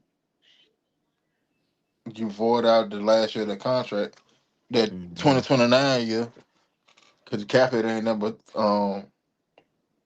with 3.5. So you Right. void that one out, and Jay probably ride off into the sunset. He like Mhm. in all actuality, he probably fucking run the retire. Yeah, because that's what I was saying. Because once they restructured it, I'm like, yeah, I feel like they feel like he gonna be here for like another 2, 3 years. Like they probably not gonna wind up cutting him. Because I thought they was gonna really I mean they could still possibly do it if they They could. wanna like like not Matthews, Caleb McGarry or AJ Terrell. Cause usually like you looking at players that you know that's still gonna be here within the next what 2, 3 years, like 27, 28. You get what I'm saying? Like they could still do those contracts. Now, Jesse Bates, I mean, if you extend him, but I wouldn't unless you extended him, I don't think you would probably restructure his contract for real. But it I all mean, depends like though. you could, but I mean, like it ain't. It doesn't really. Let's see. Jesse is going to the last year of his contract now. This Hmm. year is his last year of his contract with the Falcons. So if you restructure it and just turn it into a signing bonus, then like all right, but then like you still have a whole other issue next year. Like for me personally, I would say they'll just go ahead and just resign him to a lower, more manageable 3-year contract. Right. That's what I would do. I would sign him. I would. Hey, Jesse, look, man, we got to free up some money, baby. You feel me? Mm-hmm. We like you. We want to keep you here. Let's get it done. 3 years. 3 years. 3 years are like 10. Damn, you think he'll 3 years. take 10? No, 10 a year. Oh, like 10 a year. 3 years, 30 million. 30. Yeah, Okay, like yeah. 30. 30 or like 28, some shit like that. Mm. And then you take and you put it, you know what I'm saying? You get a signing bonus and then make it signing bonus. Uh, cause like you can, all right. There are two different ways you can do signing bonus. You can sit there and pay the whole signing bonus at signing, or you can split Mhm. it up over years, Right. right? So let's say the signing bonus is like 12 million, or let's say it's like 8 million. Let's Mm-hmm. say nine. Let's say nine. Easier math. You can sit there and make it where he get 3 million on the signing bonus each year, right? All right. So when you do that, his salary itself comes down. That's where the space is created. His salary per year, it comes down because part of his shit is the signing bonus. Mm-hmm. So if he making, let's say this contract is for 30 million. All right, well, 30 million, but your signing bonus is 9 million. So what's left? 21. So now your salary is broken down basically like 7 million a year. See You what can I'm still, yeah, you can still make it. Yeah, you can make a way with that shit for real. Cause at first, saying? me, I was really thinking like, I was looking at the age. I was like, should they? But then it's like you still want to keep him next to Watts for real. And then But you haven't even seen like the full capability of that tandem. Like right, yeah, cause Watts was just learning the game. And like you gotta Mhm. understand, like Jesse spent majority of the season literally sitting trying to coach up the young folks in front of him. And once he saw that Yeah, they got a hang of what they were supposed to be doing, that's when you saw Jesse become Jesse once again. Like you yeah. can't you can't just sit there and go that far into the season and then flip a switch and then you just all over the place. Like no, that shit don't happen like that. I'm sorry, it don't happen like that. Because what he Like started, I think he started really taking over. I think that Colts game. I think that Colts game once he got his first interception, that's when he started. The only thing that I missed from him last year that he didn't really do too much that he did in the first 2 years was them fumbles when he was forcing fumbles. Like shit, when he he still was was fourth and fumble. I think he had like two of them last year. nah, I don't think he forced none last year. I think Uh, cause that was in 24. Cause I think 24 he punched out what I think he punched out Rashad White, Bucky Irvin, and then 23 what he had Miles Sanders. He knocked that shit out of Miles Sanders' hand. He might have though. He might have knocked one out this year though. yeah, he had one. Okay. Cause I was like, damn, cause that shit was really bailing us out when we had Jimmy Leak. I was like, yo, cause both of them Buccaneers games, I'm like, bro, well, not that second game, but that Buccaneers game and that Thursday night game, them nigga Baker and them, they was moving up and down the field on us. But then uh once he forced that one on Bucky, it kind of got us back in the game for real. But I definitely want to see him punch that motherfucker out a little bit more for real. Yeah. So that goes down as a havoc stat. Hmm. Like and your better defenses, they're high up on havoc stat. That's havoc stat is what is it? A sack, interception, forced fumble, tackle for loss, pass defense, a Hmm. pressure, Um, like all that shit, like what fans would call it like a key play from the defense or whatever. It go where when the defense make a play that's a negative to the offense, it's basically all that shit is a havoc set. Mm-hmm. Like Hell shit, yeah. I think it was like top. I want to say we were like top 10 in havoc last year. Top might have been top 5. Mm-hmm. I looked at it. I had looked at it, but it should have been a while since I looked at it. Mm-hmm. Cause niggas, motherfucking, cause we forced a fumble in that Saints game. I think what AJ knocked that shit out of Jawan Howard, not Jawan, whatever that tight end on the Saints is. Goddamn, Jawan Jawan. Howard. Yeah, okay. I thought it was Johnson Jawan or some shit. Howard. No, I mean, hold on. No, it's Jawan Johnson. It is Jawan JJ. Yeah, Jawan Mm-hmm. Johnson and Taysom Hill. Mm-hmm. Taysom Hill, he out of that motherfucker. He ain't even there no more.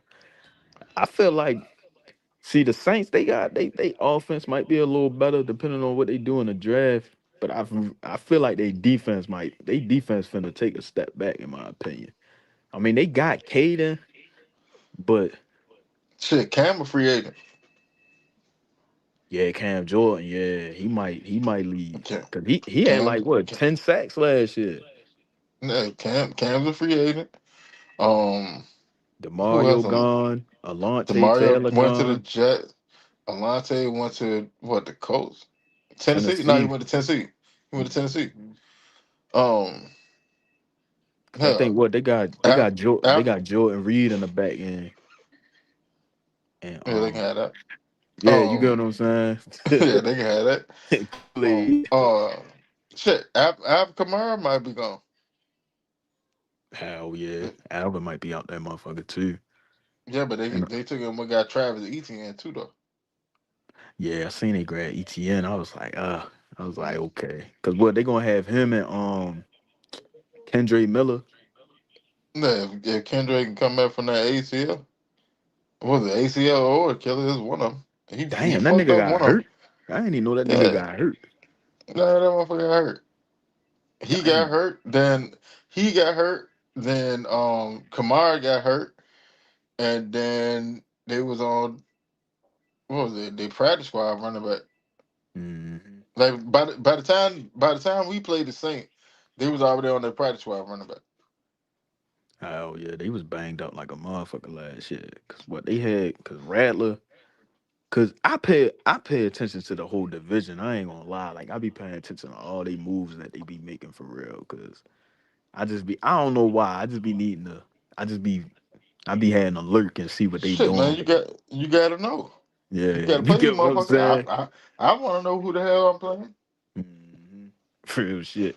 Especially them Panthers, cause Panthers Buccaneers too, but the Buccaneers, I'm just glad they didn't get one of them edge rushers. I'm glad they didn't get Trey Henderson.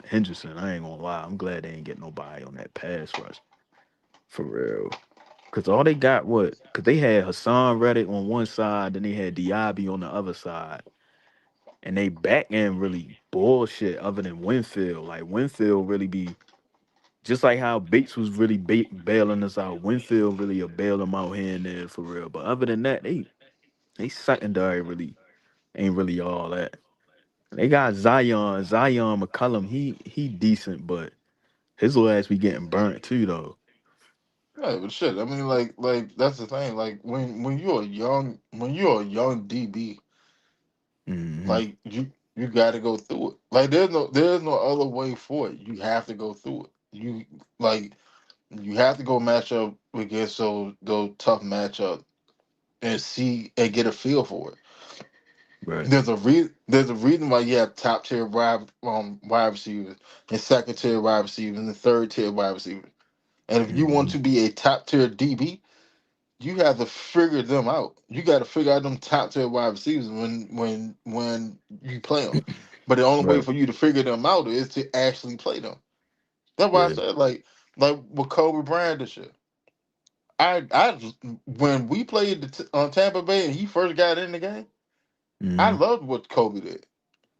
I loved it. In all actuality, I loved it. You know why? Because if But you act like if you actually know what you're looking at, Kobe did exactly everything that the defense was sitting there telling him to do. Kobe did it to a T. right, niggas just look at the Mike Evans shit, but shit, that nigga gone now. All he gotta Uh, do is just get better for real. So, hell, and, I, I can tell you exactly what. Like, all right, so on that first play when Kobe first got cooked by Mike, right?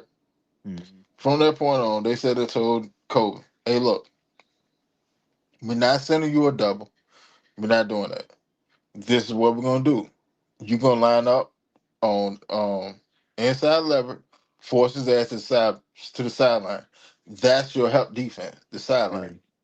that's the little like details of that shit. Cause sometimes, bro, if you just sometimes even though like because people just be wanting to see pass breakups, they want to see Right? them, you know what I'm saying? But sometimes it's just keeping the receiver off they square or just being in the right position so the Mm-hmm. quarterback don't fit don't feel like he can just throw the ball to a certain spot and make the receiver run to the ball. But if you like in front of him, the quarterback gonna look away.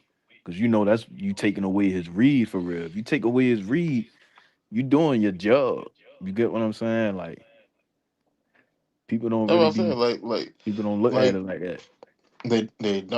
they don't at like all right. I get everybody a fan of football, Hmm. and and a lot of fans want to see the splashier play, but Right. for you to understand why we not having the splashier play, you have to actually like know football. Because like all right, with the secondary, the way that we play covered is mostly man covered. We play Hmm. mostly man covered. All right, Especially for and man, AJ for real. yeah, but in man covered, you're not gonna get a whole bunch of interception. Like that's a dub. You're just not gonna get a whole bunch of interception. Right. Like with Dion, yeah, Dion would play man, but a lot of times Dion was playing zone too, or you're playing off man. Hmm. See what I'm saying?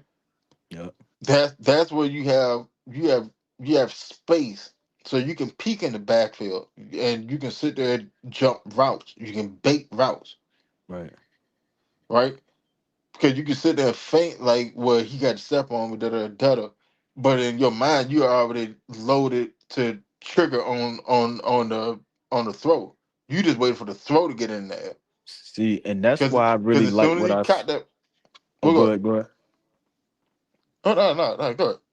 Yeah, but that's why I really like because now I'm going to the safety position. I know we was talking about the corners, but that's why I really like what I saw from Xavier Watts last year. Cause like even like that Tampa game, he could have had like two or three of them motherfuckers. But and Hmm. even in that Panthers game, he had that one breakup because he kind of I think Tech was right there in the end zone in the middle of the end zone and he dropped back because Watts be at the right place at the right time, bro. I ain't gonna He lie, like he just be like a hair short. That was like Mhm. to me. Would I be surprised if Watts end up getting like 10 interceptions in the season? No, I wouldn't. Because in all actuality, like Yeah, if Watts was like a half a step faster, Watts would have had like 10 interceptions this year as a yeah, rookie. real shit. It was so many times where you said that you seen him over, he jumping and that ball just skipped past his fingernail. Yep. If he was just a half, JPJ could have had one in that Colts game when they dropped fuck him back that. in coverage, but the But see ball that. went right through his hand. Like I was like, ah, shit, he just missed that shit for real. You see that's the beauty of having a attacking front. Mhm. See, like there's so many different type of fronts that you can have, but our defensive line is the attacking defensive line. Everybody's going, Yep. and we just gonna run a whole bunch of stunts and shit to try to free people up and get mismatches and this that, and third. That's why you saw such a dramatic jump in sacks this year. Yeah. Cause Everybody I will get a felt like sack. our back end never really was that bad. It was just us not having that real rush for real. You get what I'm saying? It was just Hmm. like, and that was one thing like I ain't understand about Terry Fontenot. Like it was just never no depth on that edge room. Like, cause you holding on to Lorenzo Carter for like 2 3 years. You got Because that goddamn was the best shit you could do.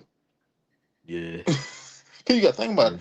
All right, when Terry first came in, Terry tried to get pass rush. You forgot. mhm, You forgot he took a draft at Adi Ogadiji in his first draft pick. Well, not in his first draft pick, but in his first draft, mhm, he drafted Adi and D'Angelo Malone. yeah. Well, D'Angelo Malone was in the second one, but Malone might, yeah, I think Malone might have been 20 with that Drake London draft class. yeah, the second one Yeah. he came along with Drake, Hmm. but D'Angelo Malone, he's a pass rusher. We just don't never use it there. Yeah. So like Yeah, shit. it's not like Terry didn't try. He just couldn't figure it out. So then you had to go get a little cheap pass rusher that been proven. Well, I know I can get 2 3 4 sacks out of this motherfucker. All right, that's cool. Well, if all y'all motherfuckers giving me 3 4 sack, then that's 20 something sack, 30 something sack. Hmm. But like, yeah, you can't get it done like that because you need either you have to have a bunch of good guys or you need a couple of or you need a bunch of decent guys and one stud Right. and that will open up a whole bunch of things. All Yeah. right. Hey, Ray Bud said, I tell you what, even though he wasn't a Falcon, nobody punched the ball out like Peanut Tillman. Man, salute to Peanut, man. Oh yeah. That nigga, Yeah, yo, I seen some funny shit, bro. When he became, I think he became like a he was the FBI agent FBI or some agent. yeah, Yeah. that nigga Lil Reese, I think they was at the store or some shit. He was like, "Hey man, that's you Charles Tillman." He said something. He was like, "What about it?" Some shit like that. Like he wasn't trying to give up his name for real. That shit was funny as a bitch, bro. I got that Peanut. But yeah, he quit the FBI shit. He trying to Yeah. get into What coaching? you know no, he doing like media shit, Oh yeah, broadcasting. yeah, yeah. Cause he doing that show with that nigga from the Saints, that Ron Harper or some shit, I think. Miller Mill was that about? Oh, I can tell you. He might be. Mhm. He said Mike Said definitely felt that hit though. Miller Mill says I ain't worried about none of them niggas. Long as Coach Ski got a hell of a game plan, they can't fuck with us regard. Now Miller Mill, man, I'm gonna tell you though, as much as I hate to sit there and say it, um, if you look at it, like if you actually go look at it, go look at Chris Lansing against a dominant, big defensive tackle nose act. Mm, Man, that motherfucker get folded up like a lawn chair. I ain't yeah. gonna hold you. It I was am not bro. gonna hold you. That I, Carolina, that first B John first game when we played them, bro. Oh my, it was one play, fucking Derek Brown. He sat that nigga on his shit. I was like, oh my god. I was like, damn, Lynch. I was like, he ain't shit, even look like a Pro Bowler that day, bro. he ain't even the only one. Like the one that really be tearing his ass up, it be Derek Brown. Derek Brown Yeah. and then Vita Vale. Oh yeah. Those two, those two, man, shit. See, when we That, play that shit get Tampa, bad. That like Vita Vea, he'll have a couple little like good plays, but I think just because of him not having that real edge rush support, it kind of like it don't really pop out on tape as much for real. Cause Kurt be sitting in that pocket like a motherfucker when we be playing them niggas for real. Like, shit. You shitting me? Kurt know how to drift in the pocket. That I do yeah, give Kurt. Kirk know how to drift in the pocket, but that fucking ain't just sitting in that damn pocket. Hell no, man. Yeah. Goddamn Vita be getting better. Yeah, you just had to And move then, around, yeah, a little bit, wiggle for oh real. yeah, Pause. no, they sit there, they'll move Vita. Cause if you watch it, they'll start the game out where Vita's like lined up inside shoulder of Bergeron. Bergeron. Yeah, I seen him That shoving that Bergeron. I ain't gonna lie, he was putting hands on yeah, Bergeron too. and the wild shit is both of them up the same side. Hmm. They the same side. They both 350.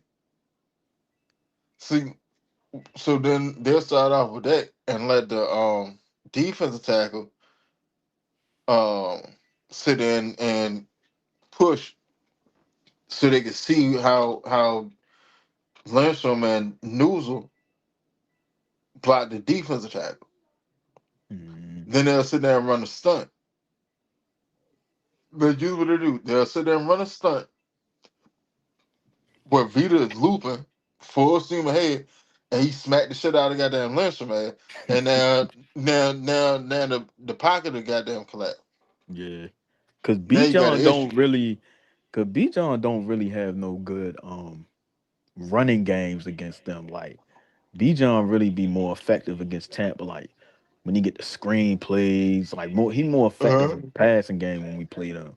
The run game, he not running no like buck 30, no shit like that. I ain't never really see him really do that to Tampa. Like against New Orleans and You, Carolina. nah, you ain't seen him go off on Carolina yet. He ain't went off on Carolina. Well, full when they fully Well, healthy, hell no. hell no. I Yeah. haven't seen B. John go off on Carolina yet. But nah, Fuck I ain't gonna, no. nah, that last game he had like 2 touchdowns. I How think many he had yards like he had? let me check. Might have had like 90. Hold up. Let me Nah, check. I don't think so. I don't I think think he so. had,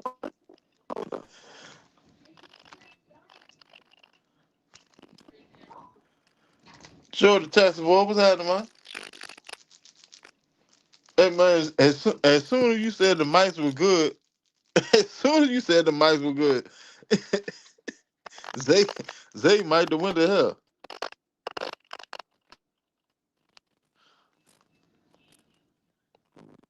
Hey Zay, man, I can't hear you, bro.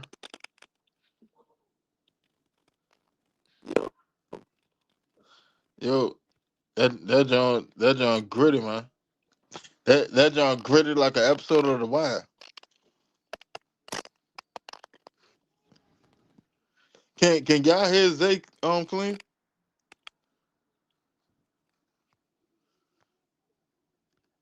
Keith Simmons, what's happening, man? Hold on, it might be me.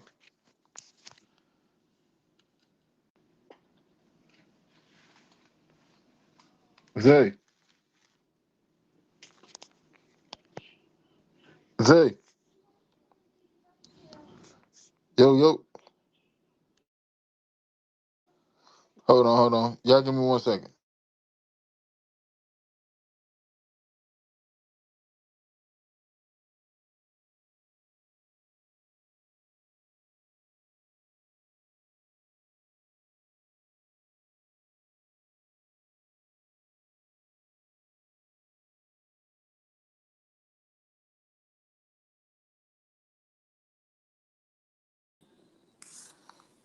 Yo. Hey, all right, so it ain't me. That that was Zay. All right, bet. All right. Hold on. So, all right, what's going on, Key? Jordan Texas, boy. So you could hear Zay? King Atlanta supporter. All right, give me a second. I'm gonna drop the link right now.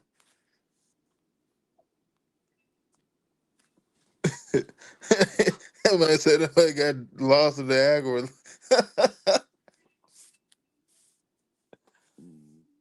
All right, let's see.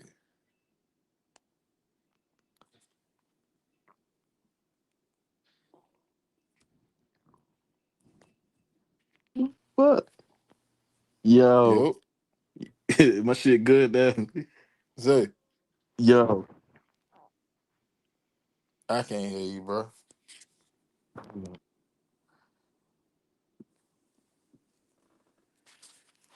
Yeah, well, Zay fixing his technical difficulty. I'm well, I want to get into this James Pierce scenario and thing, but I'm gonna wait. I'm gonna wait till Zay come back so we can talk about it fully.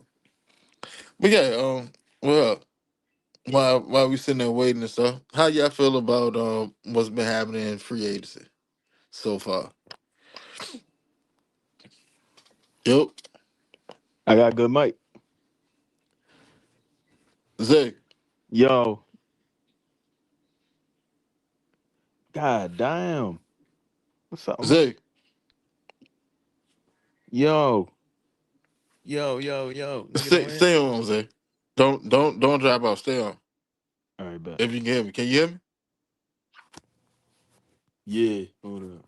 I know he far. I can't hear Hey, me. somebody put in the chat. Tell Zay to stay on the screen.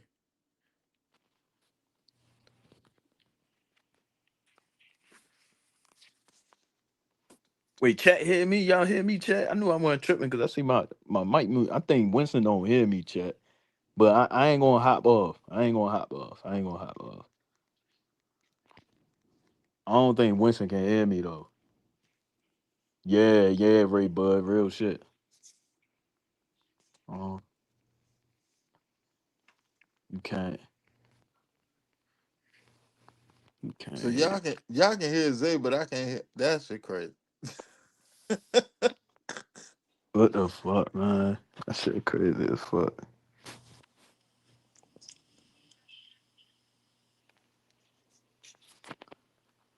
He probably hey chat, tell Winston to drop off and come Um, back in. Tell him drop off, come back in. Keith said, Cunningham out the gate building the foundation. You think he can lock up Drake and B. John? I heard we can possibly have 100 million in free agents. Yeah, yeah. Um, I think one of their deals probably get done this year. In all actuality, like that would be the smartest thing to do because at this point you got B. John who's already hit All Pro, so that's an escalator in his contract off the rip anyway.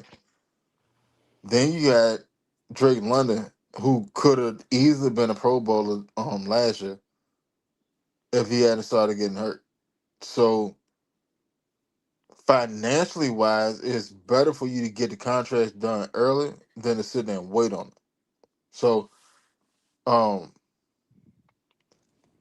you can go ahead and get one of their contracts done, whether it's B John or Drake. Most likely it should be Drake. Get Drake contract done now because that way you don't have to sit there another one. That way you don't have to.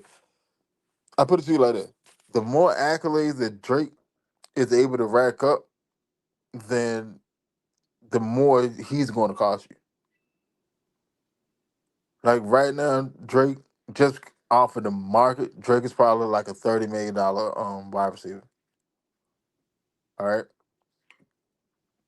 let's say Stefanski and Tommy Reese system is a hit straight out the gate, and Drake London goes off and give us 15, 1,600 yards and like 12 touchdowns, he's an all pro. That 30 million just went from 30 to about 34, 35, or more. All because now he got this accolade on his resume.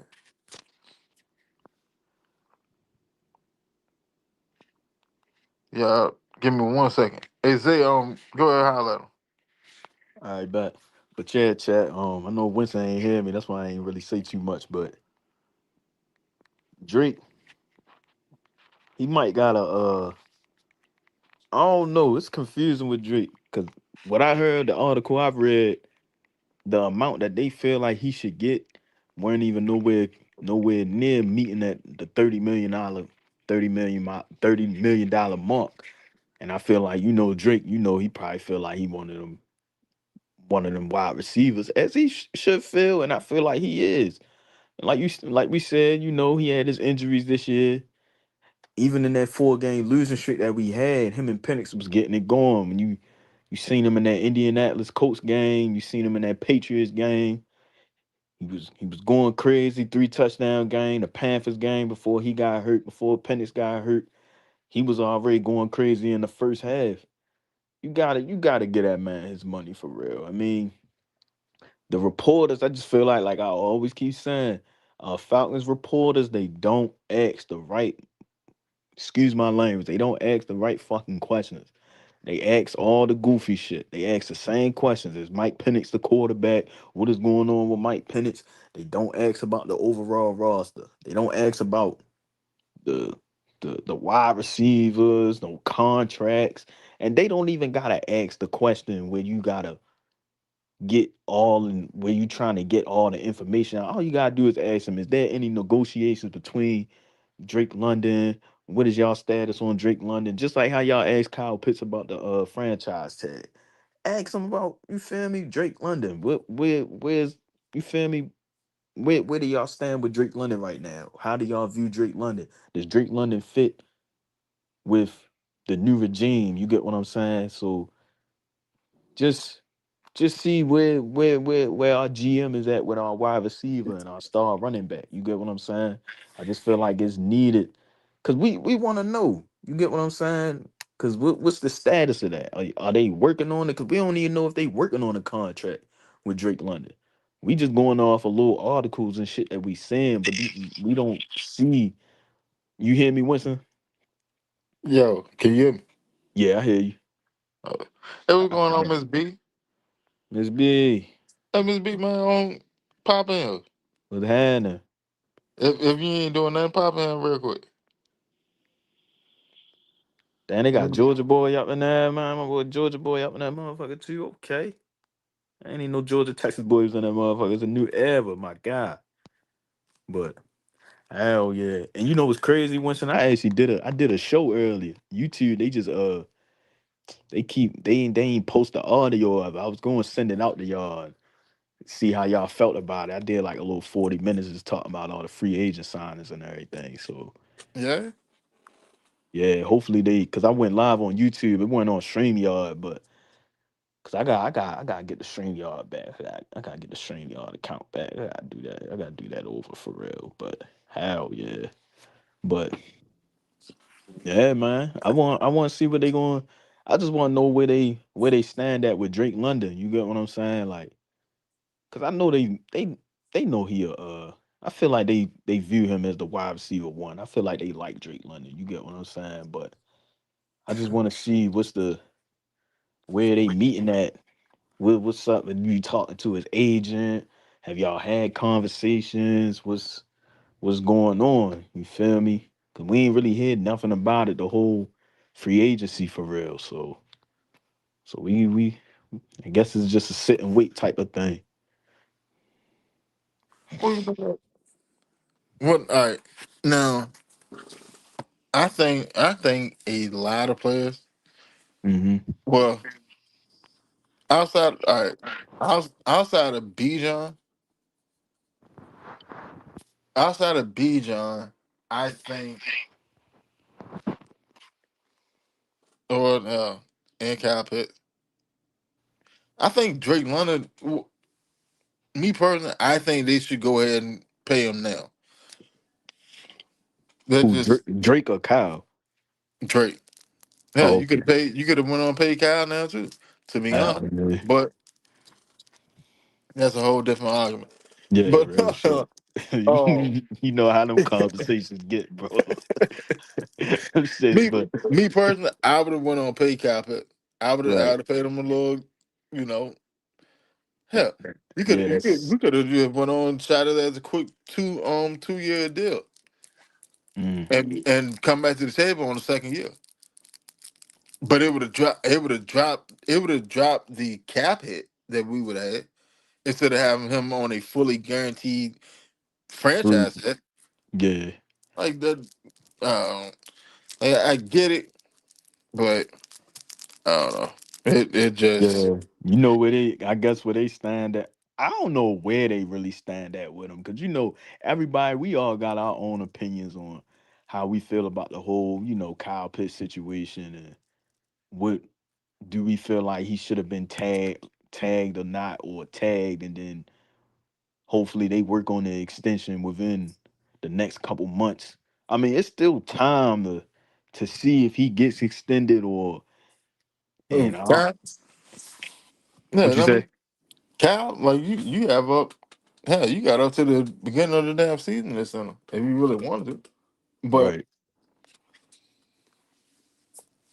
I don't know. Like I think they don't want to extend him right now because you need you need to figure out what the hell you're gonna do with Drake. Hmm. Like that's right now that's the biggest bowling ball. That's the Yeah. biggest pin that gotta go down. You gotta figure out what you're gonna do with Drake. Are you gonna, you know what I'm saying, send him? You gonna wait a year? What? Now you can wait a year, all right. But like I said, if that motherfucker go out there and go have an all pro season, and That now price gonna that, go up, bro. that price gonna go up, and now Bijan, like at this point, you expect Bijan to have an all pro season. So Right. now instead of having one on his resume, he'll have two. Hmm. The money Especially change. on top of the workload, him being in the pad, him being in the pass game, running game. Yeah, You the get what I'm money change. saying? Yeah. So he going, Like especially Jameer Gibbs. Then you looking at his situation and seeing how much he finna get paid, cause he might fuck around and break the market. You get what I'm saying? I don't think so. Like Gibbs would have been better off getting an extension this year than sitting there waiting till next year. And to be Mm. honest, what both of their agent Gibbs and Hmm. Dijon agents are doing, they're sitting there waiting to see which one of them will get paid first. Cause that's whoever get paid first, that's what the basis of the next one contract gonna go from. Right.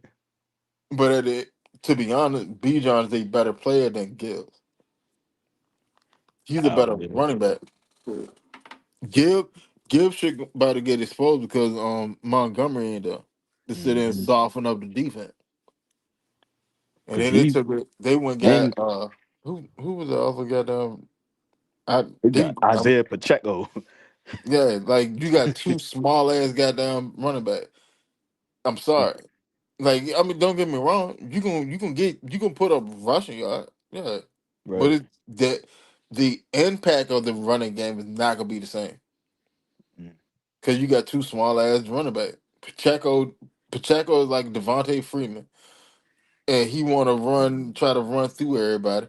Yeah. So that's why his ass keep getting hurt. Same Yeah, thing that with nigga Devontae only Freeman. run, and he only run about like goddamn.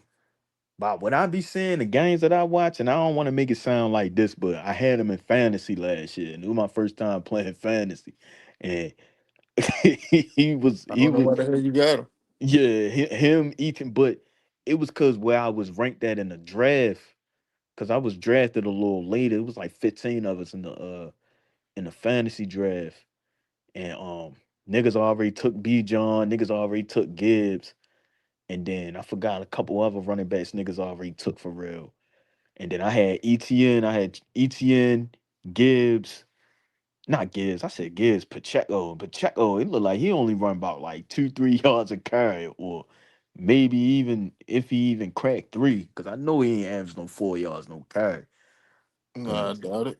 That's what yeah, I said. Like, don't get me wrong. Like Pacheco's nice in the yeah. right scenarios.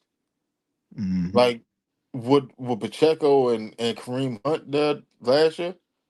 They should have went and got Kareem Hunt instead of Pacheco. Real See what I'm shit. saying? Hmm. Like, all right, if you playing fantasy football, you want Bijan, like your starting running back. You want Bijan, Christian McCaffrey, Kenneth Walker, Brees Hall. Brees Hall put up some shit a point. Like that, Yeah, he he's was good sneaky about last it, but year. that motherfucker he'll get you some shit a point. Brees Hall,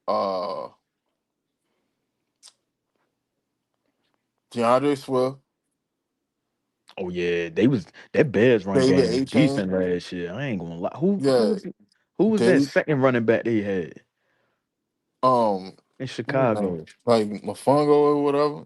Like that ain't Yeah. right. He was the rookie. Um, Mhm. that boy that's down there in, with the Texans now. He was a rookie last year too. What his name? Pierce. I want Okay. to say his name Pierce. He Yeah. nice too. David A. Chain.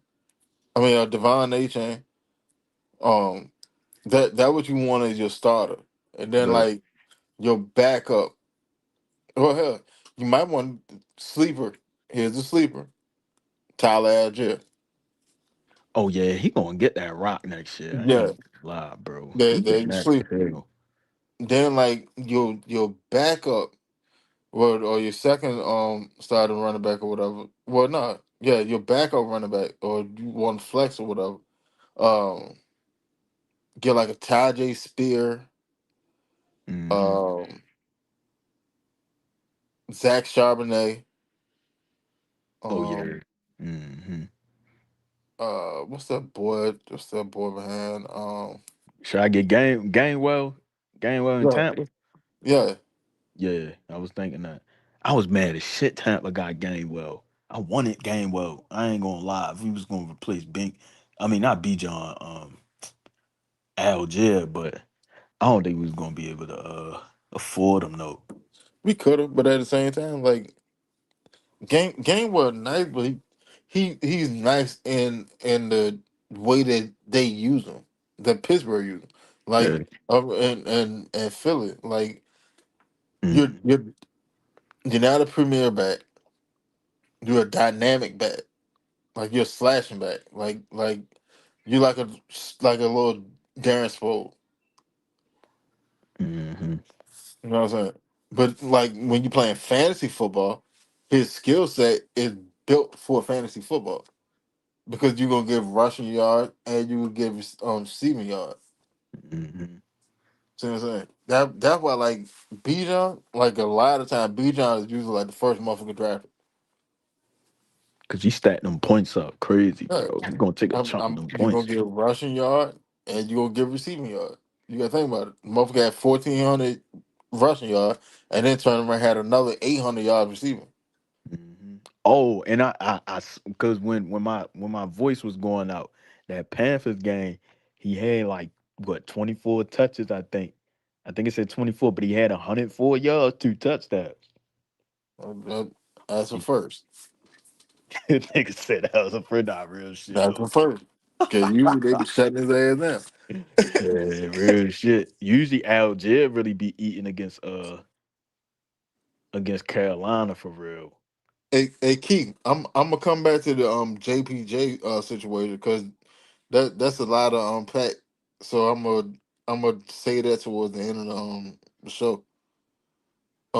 King of Lance, well, first Keith said JPJ's situation is crazy, but if he pleads out, he could probably miss just a few games. I think the team in the league sees this kid needs serious mental health, rehabilitation. Now, the one pushback I have on that, right, the need for mental rehabilitation doesn't negate the action. See what I'm saying? Mhm. And that's what I want a lot of people to understand. Like the action is the action. Now, what spurred the action could be a myriad of things, but the action itself is still the action. When it comes down to the law, that's just what it is. So with him, yeah, like to me, I'm gonna be honest. From what I've been picking up, well, hell, shit, we might well go and get into it. Fuck it. Come on. Come on. So, all right. from what I've been picking up, from what I've been seeing, and statements and all that stuff. Mm-hmm. Like I'm not a doctor. I'm not a therapist, psychiatrist, none of the above. But from what I'm seeing, it looks it looks like he could be bipolar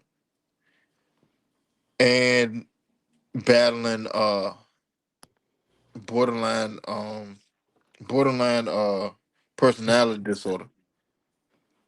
Mm. That what it looks like. Yeah, cause bro, I've read. I ain't gonna lie. I don't know if a lot of folks saw it, cause I seen some niggas talking about like basically with, even though like we don't got the evidence on it, we don't know if it happened or not, cause it's just off of what Rakia said. But she said, cause in that ESPN article, she definitely brought up something about like he was like pulling her hair or some shit like that. And she said that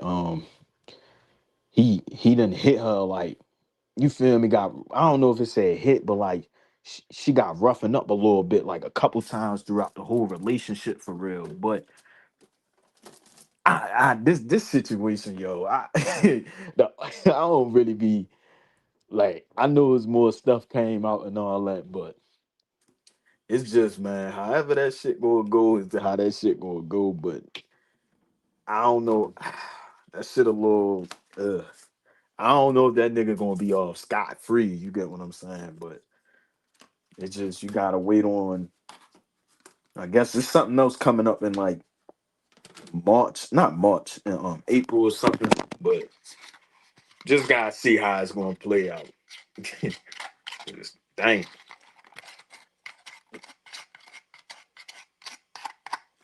So, all right, man. Like,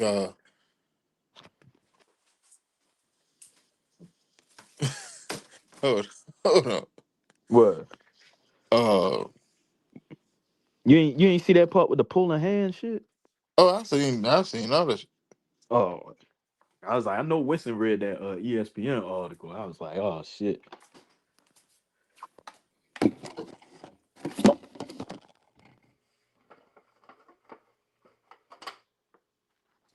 Hold on. Give me 1 second. You good? But yeah, chat. I definitely seen that. I was like, ah shit. She was like, yeah, he didn't hit me. I think what they went to court. I think they went to court or some shit. So, all right. So she's been saying that all these things been going on, and that won't nobody do shit about it. She said she's been reporting this shit.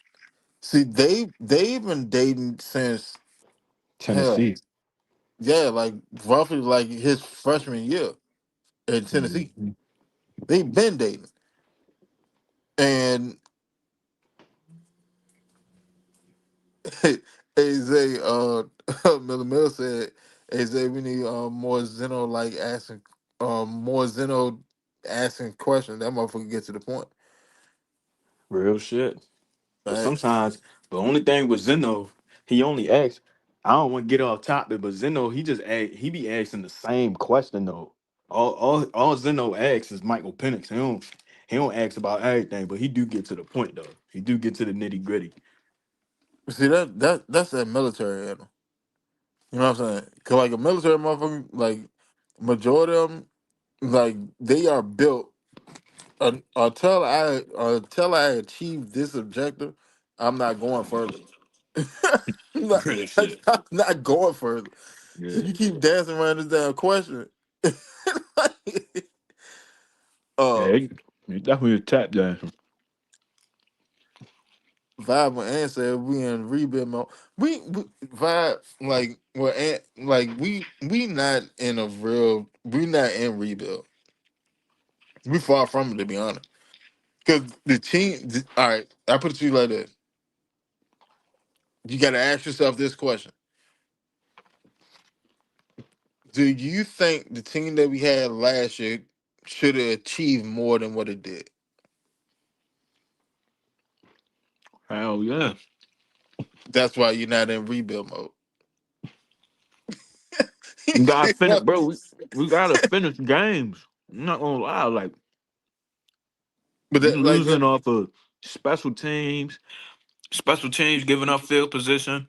You running through three kickers. Um, you watch the Colts game.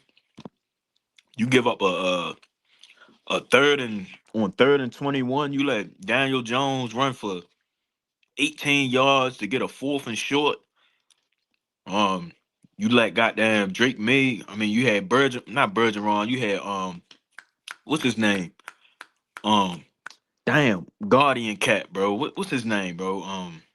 Guardian cat. What? Yeah, the nigga that be wearing the Guardian Cat, bro. The linebacker. Oh, Bertrand. Yeah, yeah. You got him out there. You in that Patriots game. The game came down to him to get the stop on the linebacker. He ain't get the stop. We just losing to the Jets. Tyrod Taylor driving down. Nick Folk, the kicker that we got now, sent our ass home. So it's just we that and that's I don't want to get off topic, but that's been an issue that's been going on even when we had Arthur Smith and Raheem. Every year we come out of every season and all we say is, man, we could have beat the Cardinals. We could have beat the Cardinals in 2023, or if we would have beat the We should Panthers, have. if Desmond Ritter wouldn't have thrown that interception when we was up 7-3, or if you go out that 2022 season, if Mariota didn't throw that interception against the Commanders or against Pittsburgh, and then you feel me? This is always the conversation every year. Coming up short, you look at the schedule, you see it's close games that we could have won one game short, and then you in this bullshit ass division. If we can just find a competent coach, hopefully Stefanski is that guy, just to get a competent coach to have these players ready week in and week out, learn how to put a foot on these motherfucking teams, start blowing their ass out. You get what I'm saying? It's the little shit. It's not like we got the talent. Everybody know we got the talent. Every season, oh my God, you got Kyle Pitts, you got Drake London, you got B. John Robinson. Every off season on ESPN, niggas keep talking about, oh, they got the talent. They got AJ Terrell, Jesse Bates. They got all these players, but you get what I'm saying? It's just like, come on. We gotta tighten that shit up. Just win them close games and we straight. See, and that's like that's the biggest thing. That's the difference between a coach and a great coach. Mm-hmm. It literally, and you notice, like, you know this because you sit there and hear from players all the time. In a football game, for the most part, you can play each other evenly. Right. It usually be three or four plays that would turn a game. Yep.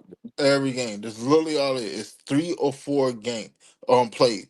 The Yep. question is your coach in those three or four moments good enough to rise to the occasion and do the smart thing, or he just do stupid shit all the time? Yep. That's the difference between a great coach and a coach. Mm-hmm. Because Dan Quinn had the opportunity of being a great coach. And what did he do? He decided not to run the fucking ball when you could have got the game over with. You decided not to Mm-hmm. run the ball. And now Dan Quinn is just the head coach of the Washington Commanders. He could have been Super Bowl winning head coach of the Washington Commanders. Hell, if he had won the Super Bowl, he'd probably still be the head coach, Super Bowl winning head coach of the Atlanta Falcons. Yeah, he'll be a coach right now. I ain't gonna lie. That Super He Bowl he ring would would have had his probably head. still be the Falcons head coach. Yeah. Blake wanna let that nigga go. We could have went. We could have went to that Super Bowl. No, we would have won that Super Bowl and still had 8 straight losing seasons after that. We fuck around, still would have kept his ass just off the Man, strength of that Super Bowl. that fucker would have a statue in downtown Atlanta right now. For sure. Period. There's For no if sure. and bust about it. He would And have had a Winston, stat. He would have had a statue downtown.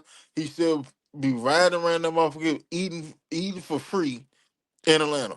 Yeah. And my thing, I ain't gonna lie, I felt like Arthur Smith had potential. I felt like even though we was still losing those close games and everything, but one thing I gotta give him is that we had an identity. At least he knew like we are ground. We gonna run this motherfucking ball. We gonna run the ball down their throat, and that's the team we gonna be. But it just didn't. The quarterback situation really ain't doing no justice.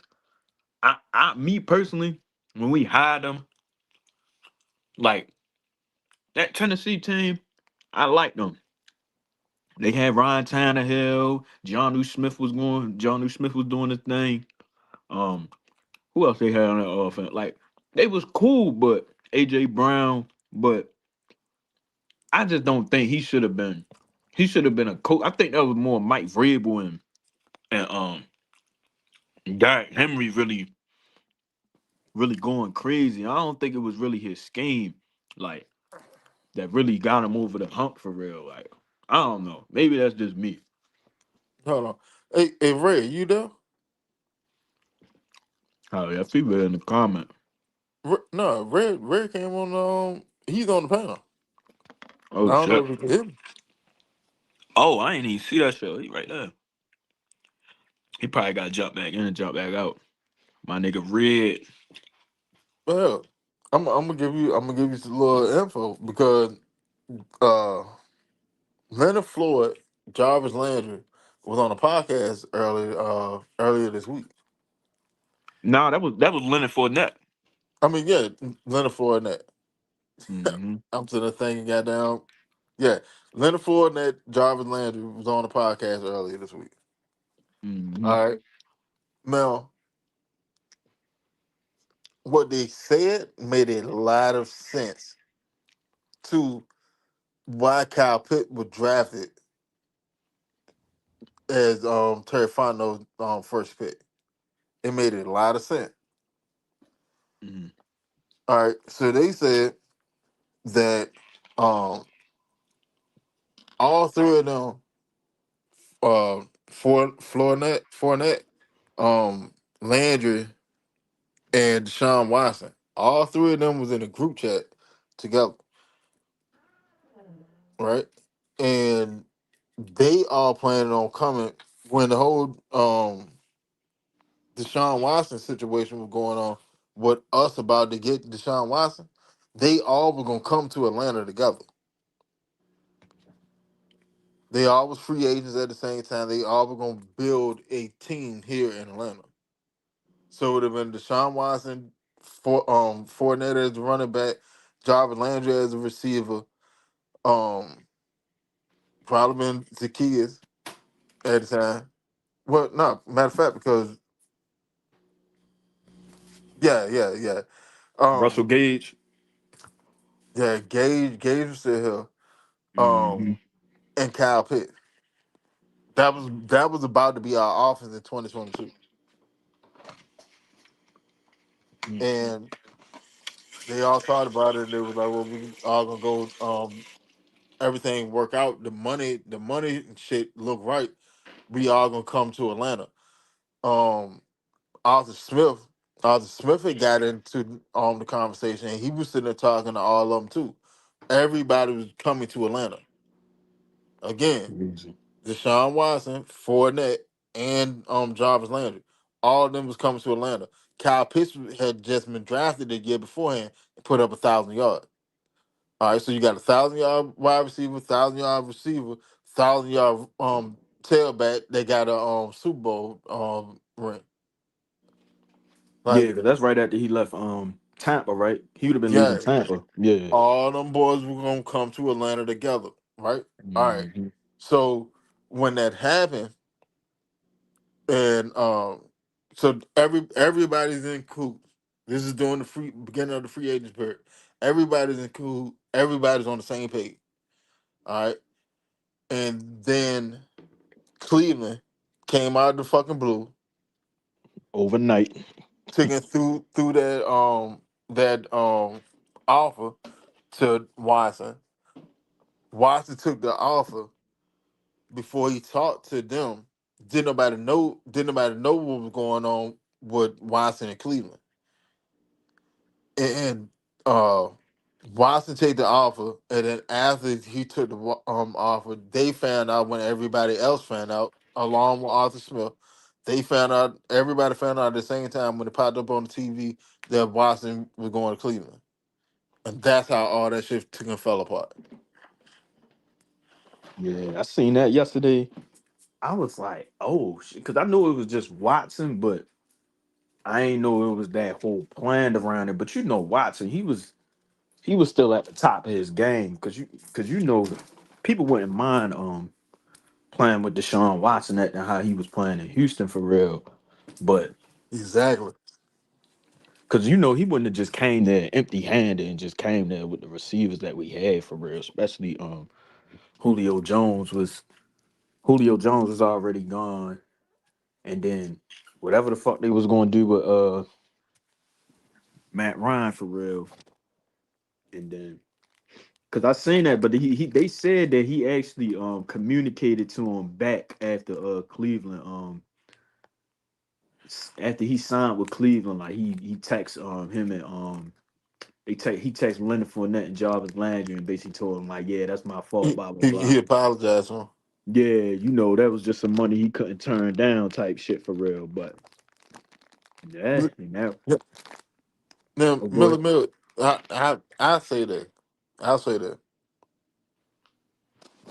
I don't really think that it is a bullet that we died because all right when Watson went to Cleveland, right?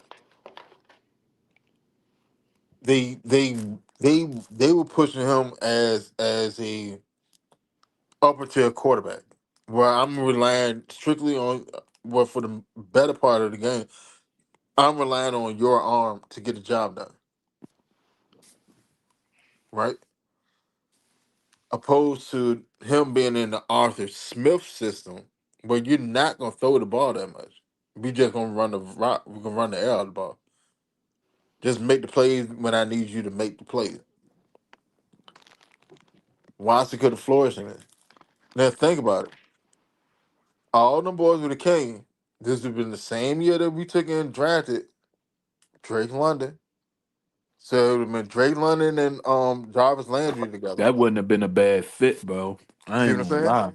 It would have been Drake London, Jarvis Landry, Kyle Pitts, Fournette, and then you still drafted Tyler Algier in the fifth round that same draft. Yeah, that roster would have been cool.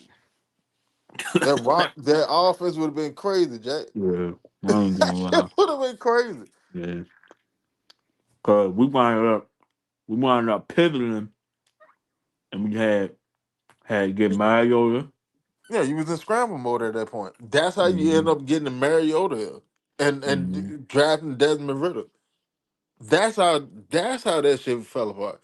It's so Bro, many things that happen behind scenes yeah, a lot of seasons that people don't know about. because like when you really think about it, and as crazy as this shit gonna sound, I just felt like Arthur Smith after that shit happened. Arthur Smith just ain't because you gotta think of them drafts of the quarterbacks when he was here for them 3 years. Like even the free agency period for real, like he couldn't really get no. I really don't feel like he could really get a quarterback that was really a decent A game changer quarterback, huh? that was worth a fuck.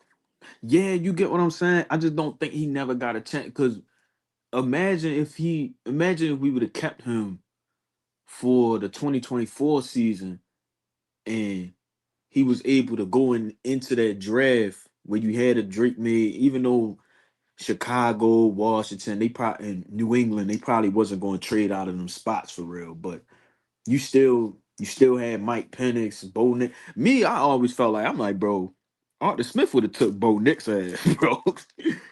I'm like, bro, Nix would have been a motherfucking Arthur Smith quarterback like a motherfucker, bro. Like he would have took Bo.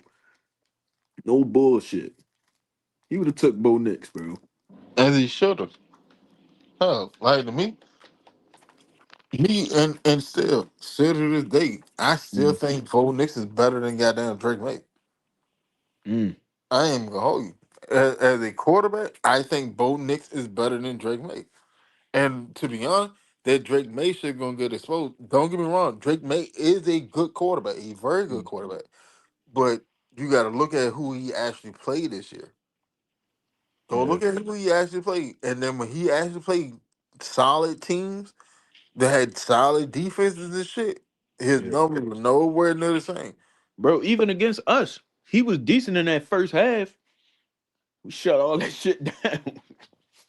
We started shutting all that shit down. Bates had an interception. Jalen Walker had that strip fumble in the what in the second half to get us the ball back to put the game what so we got down the field, scored. We Mhm. was down one possession before the second half for real. And because a lot of Patriots fans that I talked to for real, they expectations really weren't that high. Like they wasn't expecting to go to no motherfucking Super Bowl that year. You get what I'm saying? They was more saying like some niggas was like, bro, we probably win 8 games, 9 games. Patriots fans don't. They yeah. I don't think they ain't think they was gonna get as far as they could that far this year for real. Hell, if Bo hadn't goddamn broke his damn foot, they wouldn't have got that far anyway. Cause Denver would have beat the shit out of their ass in the AFC Championship. Yeah, no cap. Call a spade a spade. Like y'all squeak by because one, you were playing the backup, and two, it was a fucking fall game. Y'all got points early before the fall took and rolling, and then couldn't nobody see the damn field. And then and to be honest, if Sean Payton had took and went on kick the damn field goal Yeah. instead of trying to go for it, if he kicked that Mhm. field goal, then y'all ass still would have been cooked. Especially you knowing that weather was finna You knew it was hit. coming. You knew that weather was finna hit, bro. Like that shit was crazy, but Millie Mills funny as shit. He said, "Do you believe Yeah, I that nigga do? I nut, will." man. Like, bro, like I thought of that shit one day. I'm like, bro, if we would have gave Arthur Smith one season, which I know we wasn't gonna give him one season, because I know how Arthur Blank operate. He give a nigga 3 years. You don't get it right in 3 years, your ass out of here for real. But I'm like, yo, because Penix wouldn't have been his style of quarterback for real, especially where we landed at in that draft for real. Like, I'm like, yo, Blank, what? Not Blank. I'm like, Arthur Smith, he would have took Bo, bro. He would have took Bo Nix, bro. That was the most Arthur Smith quarterback out of that whole draft, bro. Like, mm, that shit crazy. Sometimes when you think about some shit like that, it'd be like, damn, like, what if he stayed another year and had that draft? You never know. Hell, what? Like, I put it to you like that. I'm sad that it didn't happen. That plan didn't come to fruition. What the Deshaun But then, Watson shit? yeah, but then at the same time, I'm not sad. Right? All right. I put it to you like that. He wouldn't have played that first year. Cause I think he was what Who? suspended like 11 games.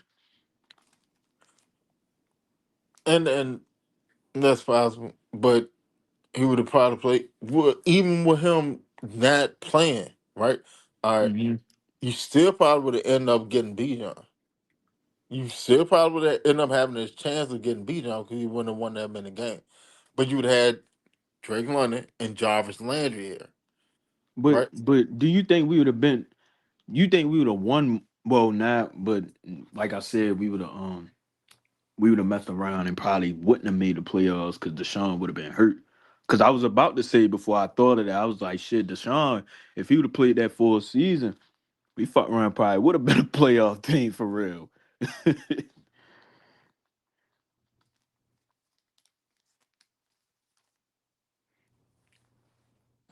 Right, like it would have been more of a situation that you got him in here and then you load up for the following season type Right. shit. All right. So you still probably would have been able to draft Bijan. You would have got some work out of Fournette. You know what I'm saying? Like, but you have Jarvis. You would you probably would have had at least a year of Watson, Watson, Landry, Pitts, London,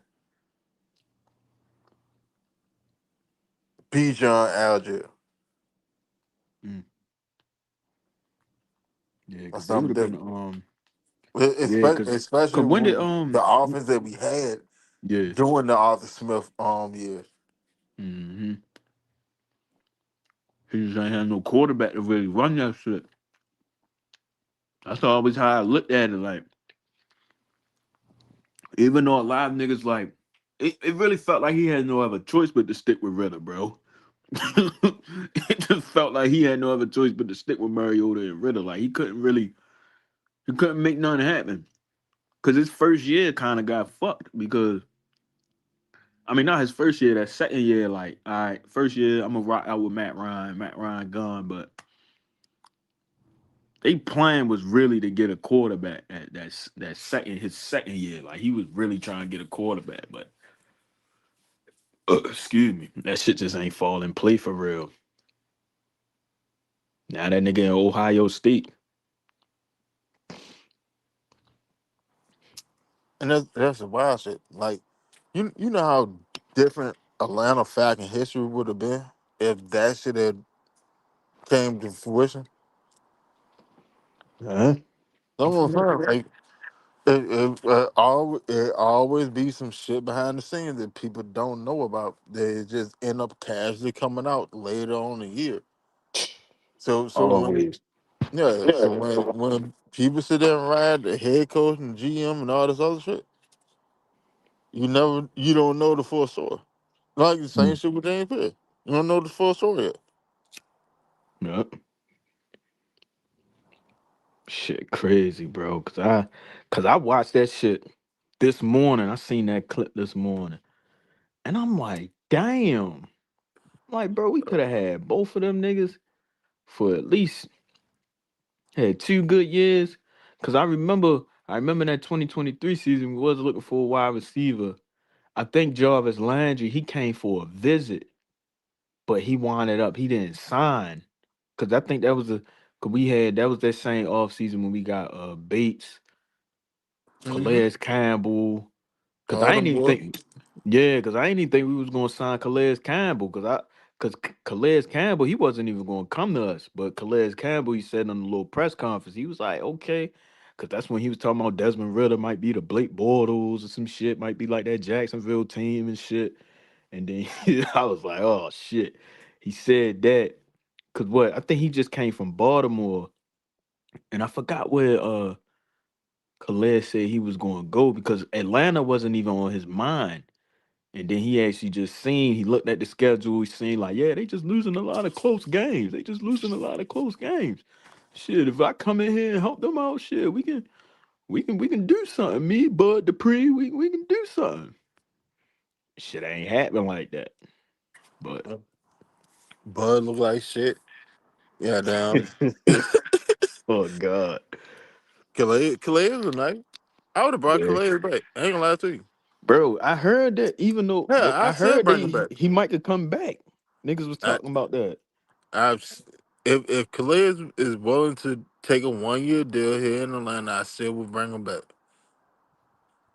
Cause I thought he was gonna be done at the Arizona. I thought he was just gonna retire with it with the team he got drafted with for real. But niggas saying he's still a free agent. I'm like, cause he really still got something in the tank. He like he not the Calais Campbell from Jacksonville and all that Hell shit. no. But But like he's he yeah should give you a good 2-3 sack. yeah real shit. Like I'm sorry. And then his knowledge, you think about it, you bring him back in the building. Nate Ollie with Calais Campbell. Him, Nate Ollie, Calais Campbell, um, Zach Harrison, Mm-hmm. Braylon Trice if he get healthy, uh, Brandon Dorless, Mhm. And a Luca couple of them Roy, niggas, and them niggas and we just signed. let him give game to those guys. Come on, man. Shit. Yeah. He might have came. I feel like he came to our team at the wrong time, bro. I feel like he came at the wrong time, the wrong season. Like, cause like our defense was decent that year. I feel like the run defense in 23 wasn't really that bad. Cause we really had games where we weren't even giving up like 100-yard rushes and shit like that. Like we was cool on against the run, but cause who we had? That's when Onyemata first got there, and we had Ryan Nielsen. And Ryan Nielsen really wasn't that bad for real. Cause we had some decent games for real. Like it was games like we weren't really getting blown out until like the end of the year. I felt like that's when everything collapsed when we played Chicago and fucking Arizona, New Orleans. Jameis Winston did that little touchdown shit, and it was over for real. But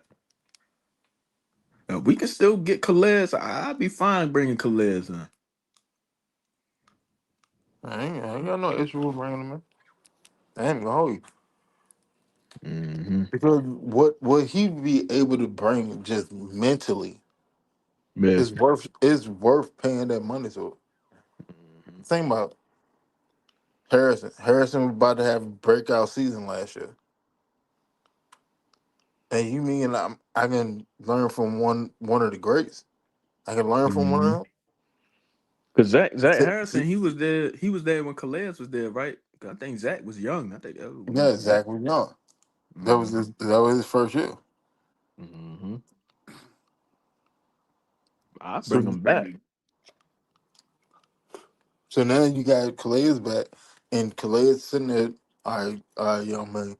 How you do? All right, young man. Uh, so you learn this. All right. Well, learn this. Take him to another level. Yeah. Man, like that's just a no brainer. Shit. And he played special teams. His ass be getting he be blocking field goals and shit. I wouldn't mind having him. I ain't gonna lie.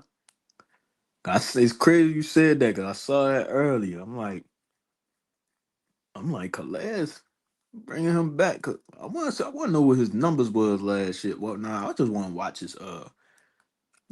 his tape a little bit, see what cause he was still getting in the backfield. I'm like, what the fuck? Like he still got like he might got still like 2 more years left in him. Yeah, I don't think he gonna play another 2 years. But could he play another 2 years? Yeah, yeah. I mean, like at this point, you got to understand what you got in him, and what you have in him is a veteran, a savvy veteran that know the game and able to manipulate it. And in all actuality, that's what you want from your vet. You want your Yeah. vets to be at a point where when their athleticism has waned, they still able to be effective because they have the intellect, the IQ to be able to still get up. And then do I expect you to go get 10, 12 sacks? No. Hell Nah, no. nah. But do I expect you to be able to go put up 2, 3 sacks? Yeah. Hell yeah, Do I expect you? if your ass out there, shit, you better shit, nigga paying you to do that shit for real. Like, to be honest, I wouldn't even like even if we brought him back and he didn't have a sack, it still wouldn't be a bad investment because of what you But giving to everybody else. yeah, that's like signing like a Udonis Haslam or some shit like that. Yeah, exactly. Like you got another coach on the field, Hmm. and sometimes that's that coach on the field is more valuable than the actual players that's out there. Hmm. It's gonna help them niggas, you feel me? Because they could probably mess around and have longevity like him, play up until you like 30 in your late 30s and shit like that. You Like, feel me? look, young blood. Like man, you sitting there, goddamn. You shouldn't have eaten McDonald's all the damn time. Like, chill Yeah, out on that. Chill I out was on that just ready to McDonald's. say. But I You got some money now. Go buy yourself some steak. Go buy yourself some salmon. Go buy yourself some tuna, some turkey, some chicken. You know what I'm saying? Eat right. yeah, You ain't gotta eat the best, but eat right though. yeah. And he, bro, I ain't gonna lie, he don't even gotta play every game. And then he ain't gotta, you feel me? He ain't getting like a lot of snaps and all that shit. Like, you know what I'm saying? Like, Hey, they ain't gonna hurt. Hell, you mm, look at you just went through this shit with goddamn Leonard Floyd last year. yeah, real shit. Leonard Floyd came in. There weren't real no big expectations on Floyd. Not for somebody that has to pay attention to the game. Yeah. Cause a lot of folks they kept saying, cause you know he had I think he had like 8.5 sacks when he was in San Francisco the year prior for real. And people Yeah, was but like shit, look who was around him. Nick Bosa, fucking nigga. Like call a Mhm. spade a spade. Leonard Floyd never had a big sack year unless he had a super dominant ass teammate. When he was Mhm. just him out there, he won't doing shit. Real shit. Call a spade a spade. Yeah. Cause I'm like, bro, he When he not got with he Aaron Donald, he had what like eight. What he had like 10 sacks or some shit like Mhm. that. I think he had double digit sack the years that he was with Aaron Donald. But you have Aaron Donald. All right. You go over to goddamn San Fran. All right. You had about what eight and a half, 9 sacks. All right, that's cool. But you had Fred Warner and you had Nick Nick Bosa. Bosa. Like Mhm. you had dominant motherfuckers around you. So you just have one on one. Mm. That's why when I started out the show tonight, I said and said I applaud um Cunningham because Cunningham didn't sit there and jump the gun and went hunting for big names. He didn't do that. He went got a bunch of value pieces to fill the roster out and Yeah. raise the floor. That's why the title of the show is "The Floor Is Risen." Yeah, cause that's what he said in the press conference today. He was just like, yeah, even though it's like a lot of niggas on 1 year deals, but it's still they can come here and it can help them out. Whether you feel me, they produce, have a good year this season, and then it can help them in the long run next year where they can lock in and get like maybe a 3 year deal somewhere else if they come and actually produce and give some decent amount of sacks, or not even just sacks. If you getting pressures, you pushing the O line, you making the quarterback bounce out the pocket, making him run, scramble, or just being in his face and making him throw the ball out of bounds, make him spike it, whatever. You feel me? It's just you just gotta impact the game somehow, some way. It ain't just all about all right, let me get the running back in the backfield.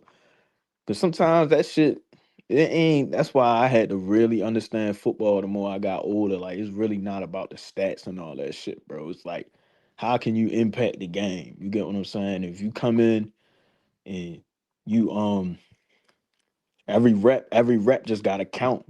You feel me? Just make your game stand out for real. So that's why I Man, ain't really yeah, that's why I ain't really mad at these signings for real. It's just a bunch of pieces that you can just, you just trying to hold over until you get to the draft, and then you get to the draft, you just got to make sure that you hit on them picks in the draft. Because I'm not sure. I mean, I don't know if we still gonna be stuck at 5 picks. I don't know if he might trade up, get more. I really don't personally feel like because people really feel like he might go out, trade, get 5, and turn into 10 this year. But I think it's just this year he probably still going to maybe rock out with the picks that he got.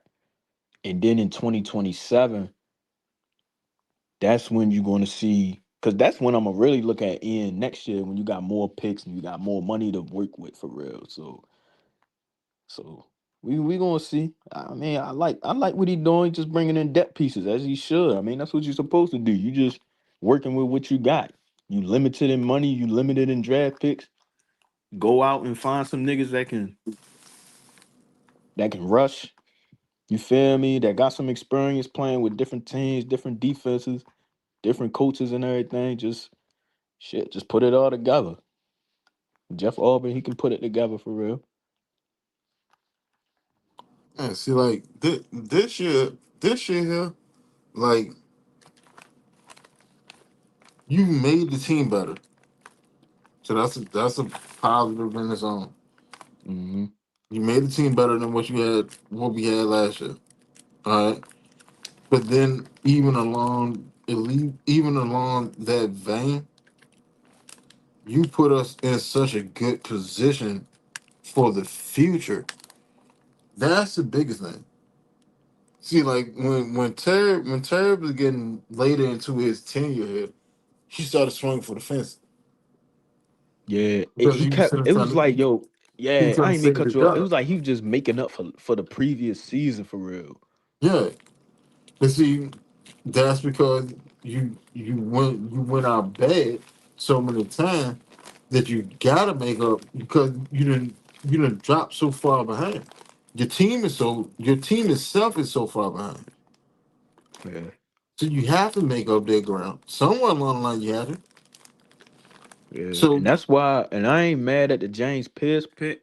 Like, and I'm not mad at us trading, but I just feel like if you gonna trade a first rounder for the next season, you gotta be in the playoffs, bro. You gotta be in the playoffs or at least a little further. Like, you can't just be trading. I get it. We ain't really have a lot of depth on that edge, but and we needed sacks. But that go back to what we was just saying. Like, you chasing like you basically trying to make up for the previous year, and that shit don't work like that for real. yeah, you see, like when he traded for James Pierce, right? Like, yeah, would I want us to go to playoff last year? Yeah, no thank you. Like, who wouldn't? But at the same time, like, even though my optimism of the team was like playoff or whatever, but I said it at the beginning of the season. I was like, it's a playoff or bust year, period, because of the moves that you just had to make. And Hmm. this goes beyond the James Pierce trade and all that stuff. And it's about the moves that you made overall. Right. Overall, the moves that you made, like it's not that you set the franchise back. It's more to the point of that you had to the franchise was still in the standstill, and that's the issue because you adding all this talent, you adding all this talent, you adding all this talent, but the talent is just here. Right. We're not going nowhere. So at some point, a line has to be drawn in the sand. Like, all right, bro, like I get it. You keep bringing these people in or whatever, and yeah, it sounds good, the premise, but we're not getting the result Yeah. because every year, every year you done the same that you did the year before, except for when we switched teams. And then you still only did one game better than what the hell you did year before. Mm. Like at some point, like when does the jump happen? That's why I said like I think that Raheem and Terry should have got it another year, but since they didn't, I understand why they didn't, Yeah. and then it doesn't. You know what I'm saying? That doesn't really bother me. My thing now is, all right, well, Ian that came in here, and Ian looked like a more suitable GM. Yeah, because he had about like 18 years of front office experience. Um, basically, in Philly. 'Cause I didn't even know he was there when when they won the he Super was Bowl. yeah, but he was there when they drafted Jalen Hurts. Yeah, I ain't know that. I was like, oh shit. I was watching some video earlier because like I try to do a real deep research, like even just past Chicago and all that shit. Cause whatever out there, I try to look it up for real. But he definitely he definitely was well respected in that organization for real. It was like every year he was going up. I forgot he was like assistant player personnel, some shit like that. And then he winded up being on top of the player personnel for real. Cause I think they role is just to basically, check on the development of the players, make sure the players developing and all that. Just keep track of that for real. And just well, making sure. player personnel is like development. Um, it's like you pretty much like damn near a fucking life coach. Right. Like everything is encompassed in player personnel. You got a player that keep acting up and getting in trouble. Like you got to figure that out. That goes to player personnel. That ain't the Mhm. GM problem, ain't the head coach problem. Head coach, they deal with the delegation of punishment because of your problem. But player personnel, your job is to sit there and try to get his ass out of these situations. Mhm. What's going on with him? Well, he like to go to strip clubs and all this shit. All right, well, if he like to go to strip club, you need to put a tail on him or send him a bodyguard and whatever. You know what I'm saying? Like that's Yeah. like player personnel is yeah development and helping and all that shit, but like player personnel is like pretty much like you ever seen Ray Donovan? Yeah, I seen that. Yup. Yup. Yeah, like player Hmm. personnel is like like you like the Ray Donovan of that team. Mm. You the fixer. I ain't even look at that shit like that. That's real shit though. Cause bro was really, yeah. Hmm. Cause it's just like, yo, cause I'm like, yo, he really know. Like, even though we just getting started, made some moves. You get what I'm saying? Made a couple moves, watched a couple press conferences. Like, hell yeah! Like, I like what I see so far. I like where his mind at with it. I like that he just. It's just nothing like you can kind of tell that he done this shit before. It's no beating around the bush with shit. It feel like shit can really get done with him for real. You get what I'm saying? Like, Hmm. it's just shit just feel a little bit more smooth. The communication and everything is better. You feel me? I feel like they clear with the media. You get what I'm saying? They not trying to mislead you and have you thinking about everything. So he I like him for real. He got some good qualities to him for real. The more and more you just look at the research and how much he had an impact on Brian Poles and helping him make decisions and shit like that. Just not just saying yes to everything and agreeing with everything, but if you feel like Ryan Poles, he might be something might not be him. If he feel a way about this player, or if he got to take a deeper dive into a player, then he'll do that. Like, you feel me, and he'll respect his word on it. So, and him even being an old lineman, you feel me. That's why I hope he understand old lineman. So I feel like him, Bill Callahan. I feel like it should be a good fit for this team for real, for where we want to go in the future for real. All right.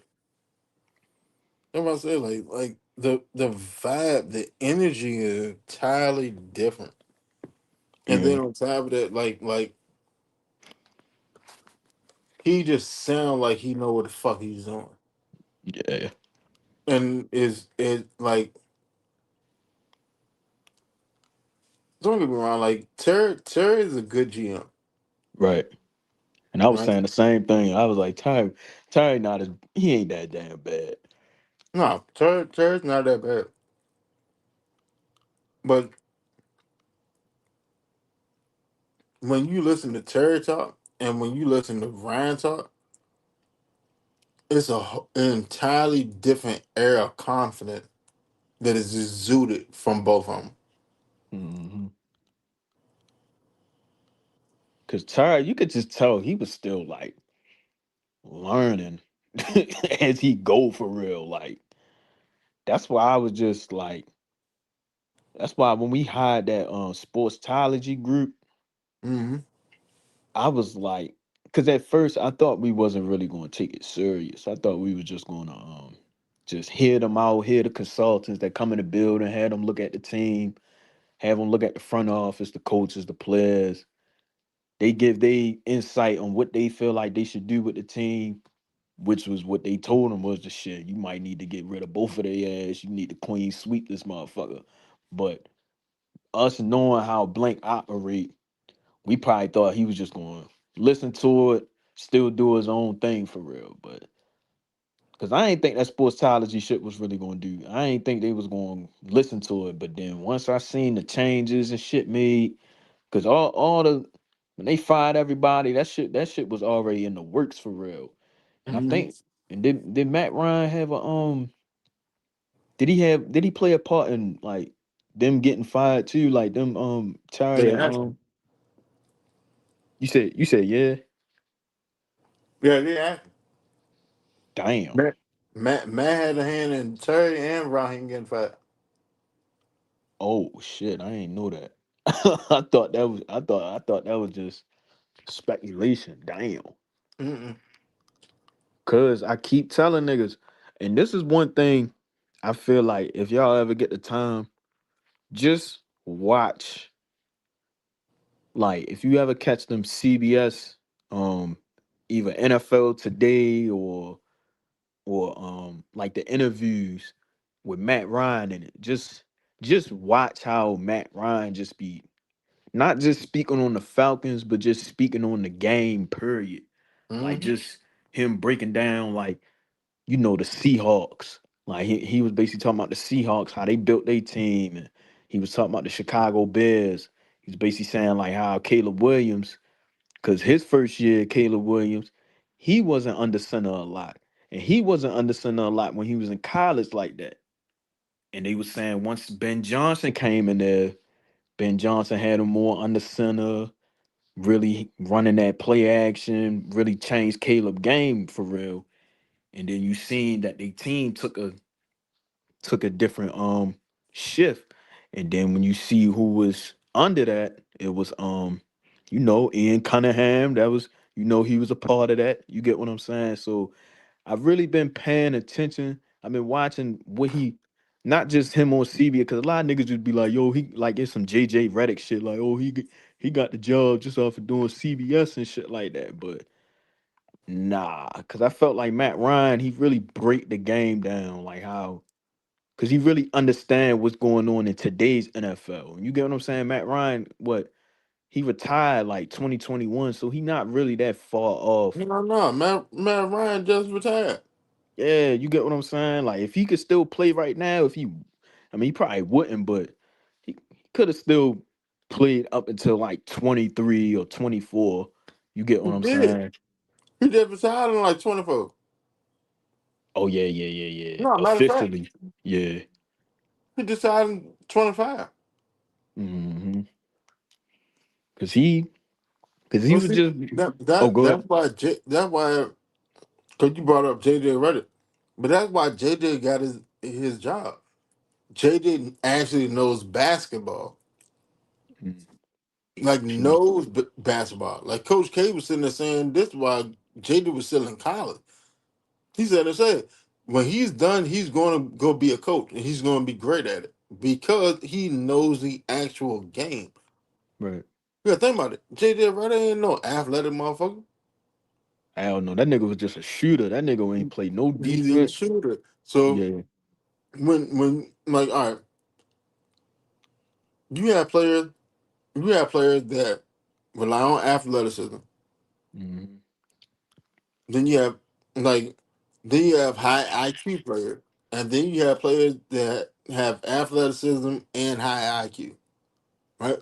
Right? Mm-hmm. Athleticism. Athletic. Well, I'll give you an example. Russell Westbrook. When he first came in the game, straight athleticism. Yep. Straight athleticism. All right. Then he started developing IQ later in the game, but it's sort of to a detriment of him because if he had the wherewithal to actually develop a 3 point shot, Yeah. but the ability that he still has today, he still be a top tier point guard. Mm-hmm. Cause I ain't gonna lie, even a similar player to him, but even though like he was Derrick Rose, like, cause at first, he had his injuries and all that, Mm-hmm. and then he lost his jump and everything. But then as years went on, when he went to New York, but then once he went to Minnesota, Minnesota and Detroit, he started like developing his mid-range jumper. Like he actually started really getting better at shooting his middies for real. Like, cause he wasn't really hooping like that. He still could finish, get to the rack, still, reverse layup here and there. He'll break some contact. Like he still was good at He finishing. won't go into the cup like he used to. Yeah, he wasn't hammering on niggas or nothing like that, but he picked up he had a solid jumper coming off the bench for real. You get what I'm saying? Exactly. And Mm, as a point guard, in all actuality, that's all you really need yep. is a solid jumper and be able to see the court. That's all you really need as a point guard. Hmm. See, even though I'm 24, but I I don't like, cause now I feel like I'm transitioning and watching these newer niggas play basketball. I'm just not big on like the point guard just being a shooter and like not really running the floor. Yeah, I can't stand that. Yeah, putting your players in position. Like, bro, I really like them. Like, that's why Chris Paul, he was really one of my favorite players. Even though he didn't win no rings or no shit like that, but his presence was felt. Like he elevated his teams, bro. Like, even when he came to the Clippers, Clippers weren't shit. Clippers weren't shit. Clippers was in a drought. What, they had Aaron Gordon and all them niggas, bro. They weren't doing nothing. Next thing you know, Blake Griffin's getting Blake Griffin, DeAndre Jordan, JJ Redick non-defense playing ass.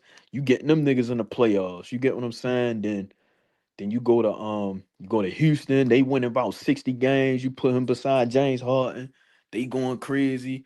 They had what? Clint Capella, Trevor Ariza was out there playing defense. They had a decent squad, but CP really took them, even though they couldn't get to the finals and shit, but they was damn near there. And then he go to Phoenix. You did not think Chris Paul was finna come to Phoenix and win no 60 games, especially as late as it was in his career. You get what I'm saying? Like, Hmm.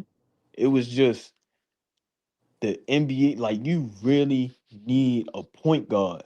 That's why all these teams, when they looking at the Cavaliers and they thinking Donovan Mitchell and James Harden finna go to the finals, I'm like, bro, they is not winning a championship with him, and especially these point guards, they don't even play both sides of the ball.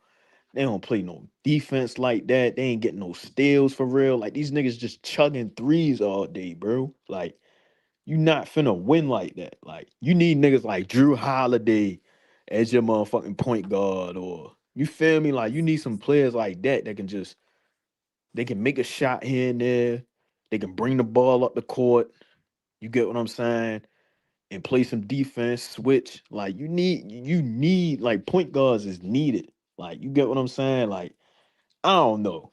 People just be thinking these Tyrese Maxey having ass niggas can win championships. I'm like, bro, you not finna Can't do win it. playing like that.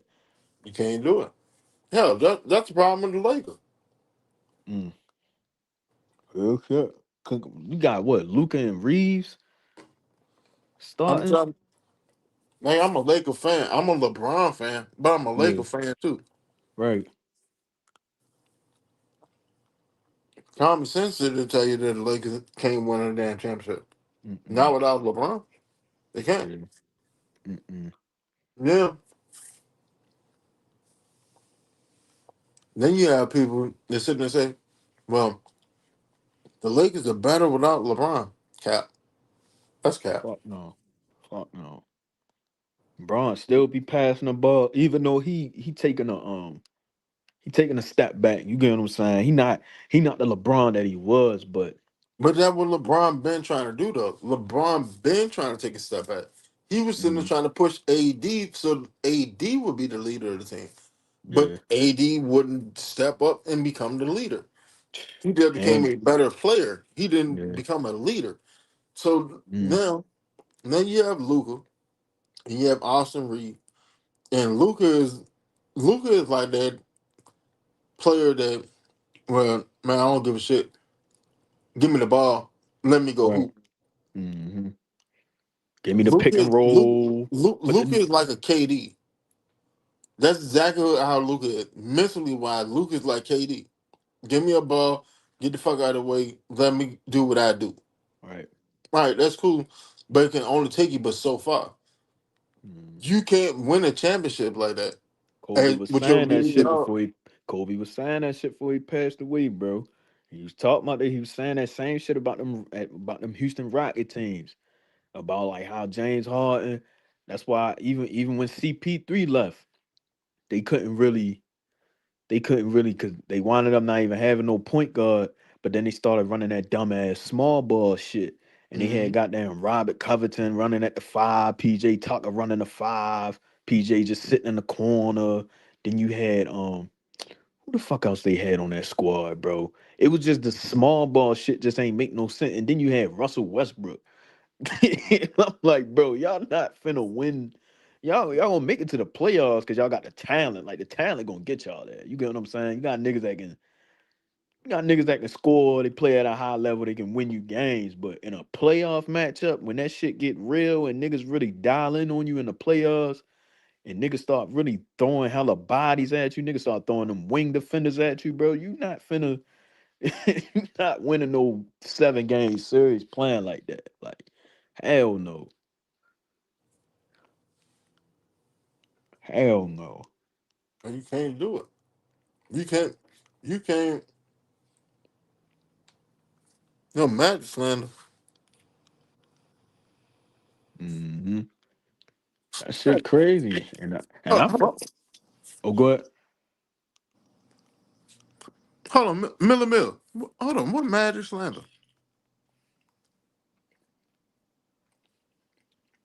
Matt Magic Johnson, nigga. We want to talk about no Magic Johnson. He said JJ was that bull. Bro, I said it. I said that's why JJ got the that's why I said JJ got the coaching job, because JJ actually knows basketball. Oh, Look at you him. talking about when he was in Orlando? Yeah, JJ Oh, he knows the actual game of basketball. That's why he's the coach. oh yeah, yeah. Yeah, no, JJ ain't no athletic motherfucker. I don't like. I'm gonna be honest. I can't remember what time that JJ said that and boomed on about it, but I know for Hell a no. fact that he was a walking bucket. Yeah, that nigga was a shooter. That nigga So was a when show when shooter. when you able to get yours off, when you clearly outmatched athletically wise, you know the hmm game of basketball because you know how to manipulate it. Uh, bro, them Clippers teams, and I ain't mean to switch that shit to basketball. You get what I'm saying? I ain't mean to switch to the top of the basketball, but Oh shit, I ain't got no problem with it. yeah, but them Clipper teams, bro, it was just I just felt like they was missing a because even when they had JJ Redick and shit, they was just missing that three. Like they was missing like a decent small forward for real. Cause you had Blake and DeAndre, you had them as the lob threats. And Blake was starting to put his game together. Blake was starting to get a mid range. He started shooting threes. Like Blake started really getting his game together for real. He's putting it together, but we No, just you good. never, huh? No, no, talking to Miller. No, you good, bro. Oh, No, I feel you with Bulls. mhm. Nah, the Magic was tough. I ain't gonna lie. What they had. My nigga Rashard Lewis over there, Jameer Nelson, Turkaloo, That was my White. nigga Turkaloo. Yeah, I fought with Turkaloo. Me and my brother we always used to fuck with Turkaloo back in the G. I ain't gonna lie, bro was a bucket. Yeah, he came to the Clippers too late, and that was a problem. Clippers ain't had no three, and then once the Warriors took off, it was over for the Clippers. Cause the Clippers they was supposed to get through that Western Conference, bro. They was supposed to get through that shit. It just once Steph and them, cause niggas beat Steph that one year, then they came back. They got Iguodala, Sean Livingston, and all them niggas. It was over. It was just a bad matchup. Niggas ain't had no answer for Steph for real. And then Clay started going crazy. And then them niggas couldn't even beat OKC. OKC was getting the best of them. And they had Jamal Crawford. Jamal Crawford was cool coming out the bench. Cause man, that was good basketball. What about like 10 years ago, man? It's still good basketball now, but it's just too much like of these teams that think they really going to make some noise, and they really not like them Cavaliers and nah. But OKC they could possibly like I don't know. Like the Cavs could fuck around and do something if and only if James Harden sit there and buy into shit and playing defense. it's not going to happen. Yeah, I don't see that happening either. But that's literally like the only way they can sit there and do something. I mean, And yeah, they they're gonna make a playoff run anyway because the team's so damn top heavy. They got a Mhm. squad over there. They're Yeah, just going to the point of like if you want to go to the championship, you want to go to the finals and shit. Like y'all gonna have to play defense. yeah, You can't sit there and outscore everybody. See that was the Clipper problem was. Clipper problem was they wanted to sit there and outscore everybody. Same shit with James Harden and in Phoenix. yep. We just gonna outscore everybody. Same shit is going on with the Lakers now. We just gonna outscore everybody. You can't outscore everybody. Fuck You can't. no. Hell no. Sooner or later you got to put your big boy bridges on and goddamn mother John. Yeah. Lock up, play some defense. Niggas gotta play defense, You bro. have to Like, play defense. don't know why niggas just felt like that's how you know niggas just be trying to get that bag, bro. Niggas just be like, man, if I could put up like 20, like at least 20, 25, I'm gonna get paid. No, you even gotta put up 25. If you can put up about 21 21.6 hmm to 22, you gonna get a bag. Yeah. Bro, cause I seen Ananobi get a bag. I was like, yo, he cool, but I was like, damn, they spent Knicks, they paid some money for Ananobi, bro. I was like, who else? Who else was like a role player for real? And they started paying hella niggas hella bread, like role players and shit. I'm like, nah, bro. They Hell, they fucking the game up. look at Austin Reed. Austin Reed averages like hell. I think yeah. I'm pretty sure LeBron is sitting there averaging more points this season than what Austin Reed averaged for his career. And Austin Reeves looking at a 4 year, 4 or 5 year, 240 something million dollar contract. Crazy. That shit is crazy. That shit crazy. And Like, you want to see this? Well, the Lakers they better without LeBron. Okay, well nah. make it make sense. Then why did? Why did? Come, I'm gonna break it down. People sit there and say that the Lakers are better without LeBron. Okay, why would you sit there and say it? Would Austin Reeves he performed better without LeBron? Okay, all That right. don't mean nothing. No, why did? Why did? I'm gonna show you how dumb that logic is. All right, if Austin Reeves performed better without LeBron, right, and he performed better when it's just him and Luca, okay, neither one of these motherfuckers played defense. LeBron's the better defender than both of them. Look at the stat. His statistical at the age of 41, defensively, he's better than both of them. Mm, mm, mm, mm. Yeah, that's horrible. That's horrible in his own self. But then again, even beyond that, so let's say LeBron leave, he go back to Cleveland or go wherever, right? Mhm. Now you have a supermax deal that's available. So you're going to go get a star player. Okay. So what star player you gonna bring in that's gonna make this team better? Not gonna fit. 'Cause none of y'all motherfuckers play defense. And Austin Reeves already sitting there showing you he can't play with two stars. Well, So who the hell are you gonna bring in here to make this team better? I can't even think of it. Like you did as with only like it's really nobody. You can't bring a center, a big, or come in there because it's like they both need the ball, and none of They them need the ball. they So not point guards. so Nobody who gonna set them up. exactly. So why the so like let's say we bring in a Giannis. Bring in a Giannis. All right. Hell no, That shit's not gonna last long because Giannis not getting the ball like that. Because right? y'all are too ball dominant. And you can't have Giannis because Giannis with dead ass had to change his game on some Chris Bosh Exactly. shit in He would order for have that shit to work. he would have to change his game to sit there and be basically relegated to being the Daniel Gafford. Yeah, he would literally had to be a pick and roll to Luca, bro. Yeah. He would have He'd to be a be lob like threat, but that's he what I not said. finna. He would have to change his game to be a Daniel Gafford Nope, that shit instead ain't of gonna being work. Giannis. Nope. Yeah, that's not gonna work. That's not gonna work. All right. So then you go get Jokic. All right, great. You got Jokic. Everybody can pass the ball. Which one of the three of y'all motherfuckers just going to decide to play defense? Oh my god, I'm going at them, bro. I ain't gonna lie. If I'm a nigga like Ant Man, Man, I'm I'm going eating all day long. I'm going at them, bro. That's why I don't be understand. Sometimes some games Lakers be playing, bro, and I be watching like the opponent. I'm like, bro, all you gotta do is get that switch, bro. Fuck going at the center. Man, call that switch and get Luca to guard your ass, bro. Hey, Like real I'm either shit. getting Luke or I'm getting Reed. One of y'all gonna guard me. Oh So God, bro. if I'm a wing player, oh, you better bet it. That shit is up. That is stuck until the Bro. game's over. So I'm going at. do you think like I know well it ain't even got nothing to do with you being a Laker fan for real, but do you feel like when it's all said and done, niggas gonna look back at that goddamn Luca trade on why the And be Mavericks upset traded with him? Huh? and be upset with.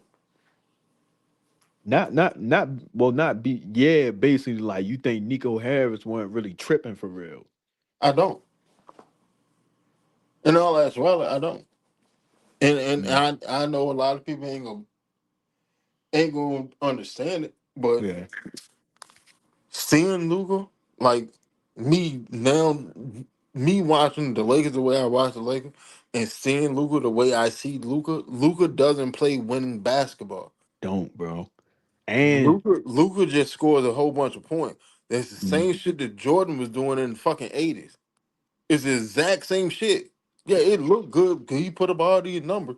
And mm, then the first thing everybody, well shit, man, you ain't got a team. That's cap. That's cap. You got a team. You just don't know how to utilize a team. real You shit. just know how to do your shit.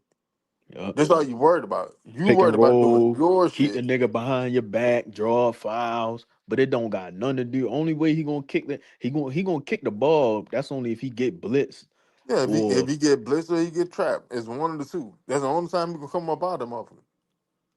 nigga only pass the ball during the pick and roll. That's why, bro, I kept telling even bro some of these Hawks fans about that Trey Young shit. When he was really, even though he was hooping and shit, but I'm like, bro, you not gonna win no championship with no Trey Young, bro. He You can't. hooping, but he not He gonna get. don't play winning ball. He gets stats. There's a difference. Hey, cause niggas be bro. That's why I look at assists. That's why I always talk about point guards. I look at assists a little different now. Like assists, you could just be lobbing that bitch out to a motherfucking center just to get you out of that. If the defender's not if they both come and attack you, you just dump it to the center. Or if a nigga in the zone, he come and bite. Pause and you just yeah, that shit was crazy.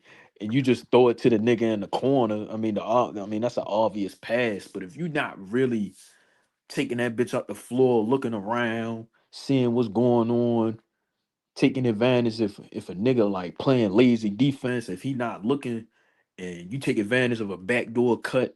You get what I'm saying? Like that's real basketball. Cause I feel like that makes you more of a threat on the floor. If you add that to your game, and you can already score, but if you just bring like more of a point guard style into your game where you really making everybody better, you feel me?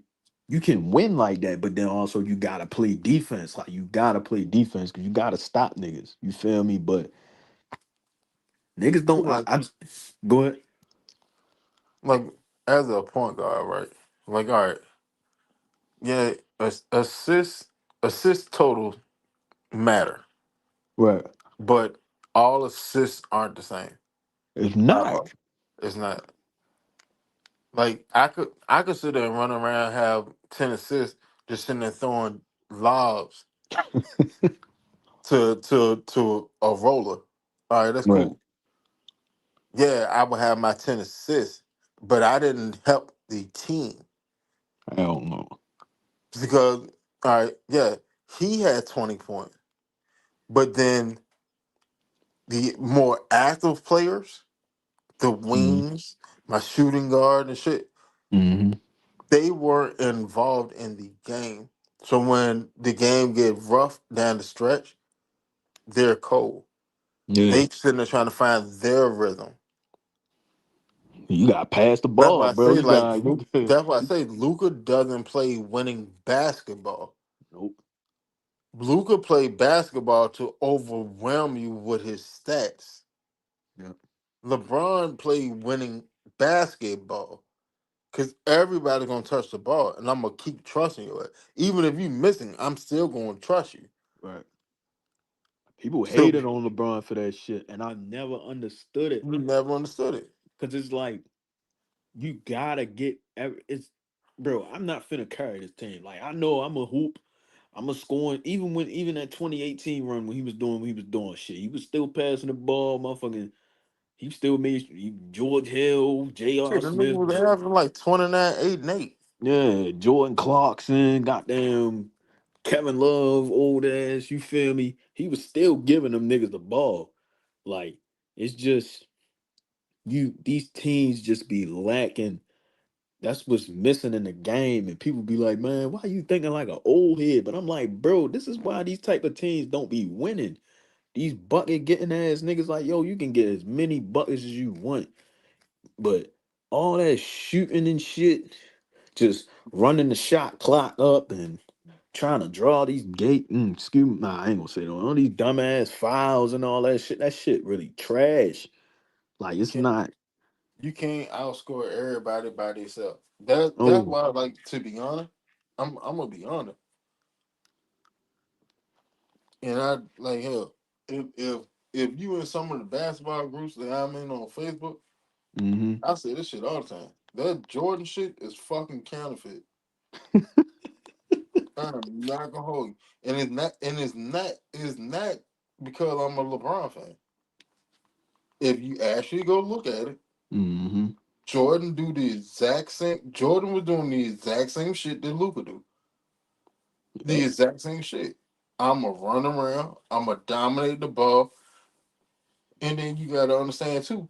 Back then, it's way easier to score. And a bunch of old heads gonna sit there and say, hell no, ain't no way in hell they used to beat each other up. That's not real defense. You just beating somebody up. He's fouling the shit out of niggas, bro. You put the That's nigga on the line. Like you feel me? They might have right. not nigga might have not got ejected or nigga would have called a flagrant foul. You get what I'm saying? But come on, bro. Niggas But that's not basketball. That that's is not football. basketball, That bro. shit football, Football. nigga. That's rugby. But on some real shit though. On some real shit though. That's Yo, what it is though. So like, yeah. and then back then, they had illegal defense. Illegal defense and all that rally was your primary defender. See, like nowadays, defense is way more complex. Way more complex. Mm-hmm. Run zones and shit. All right. Yeah. back then, you literally had to stay within the arm reach of your primary place person. So like if you a point guard and you match up with the point guard, that's your primary. You got to stay Right. within the arm length of him. If Hmm. you're shooting, if you're a small forward and they got you guarding the point guard, you got to stay within an arm length from him. The only way you can sit there and double team jump, you can't double team in rotation. You got to double team him before he start his dribble.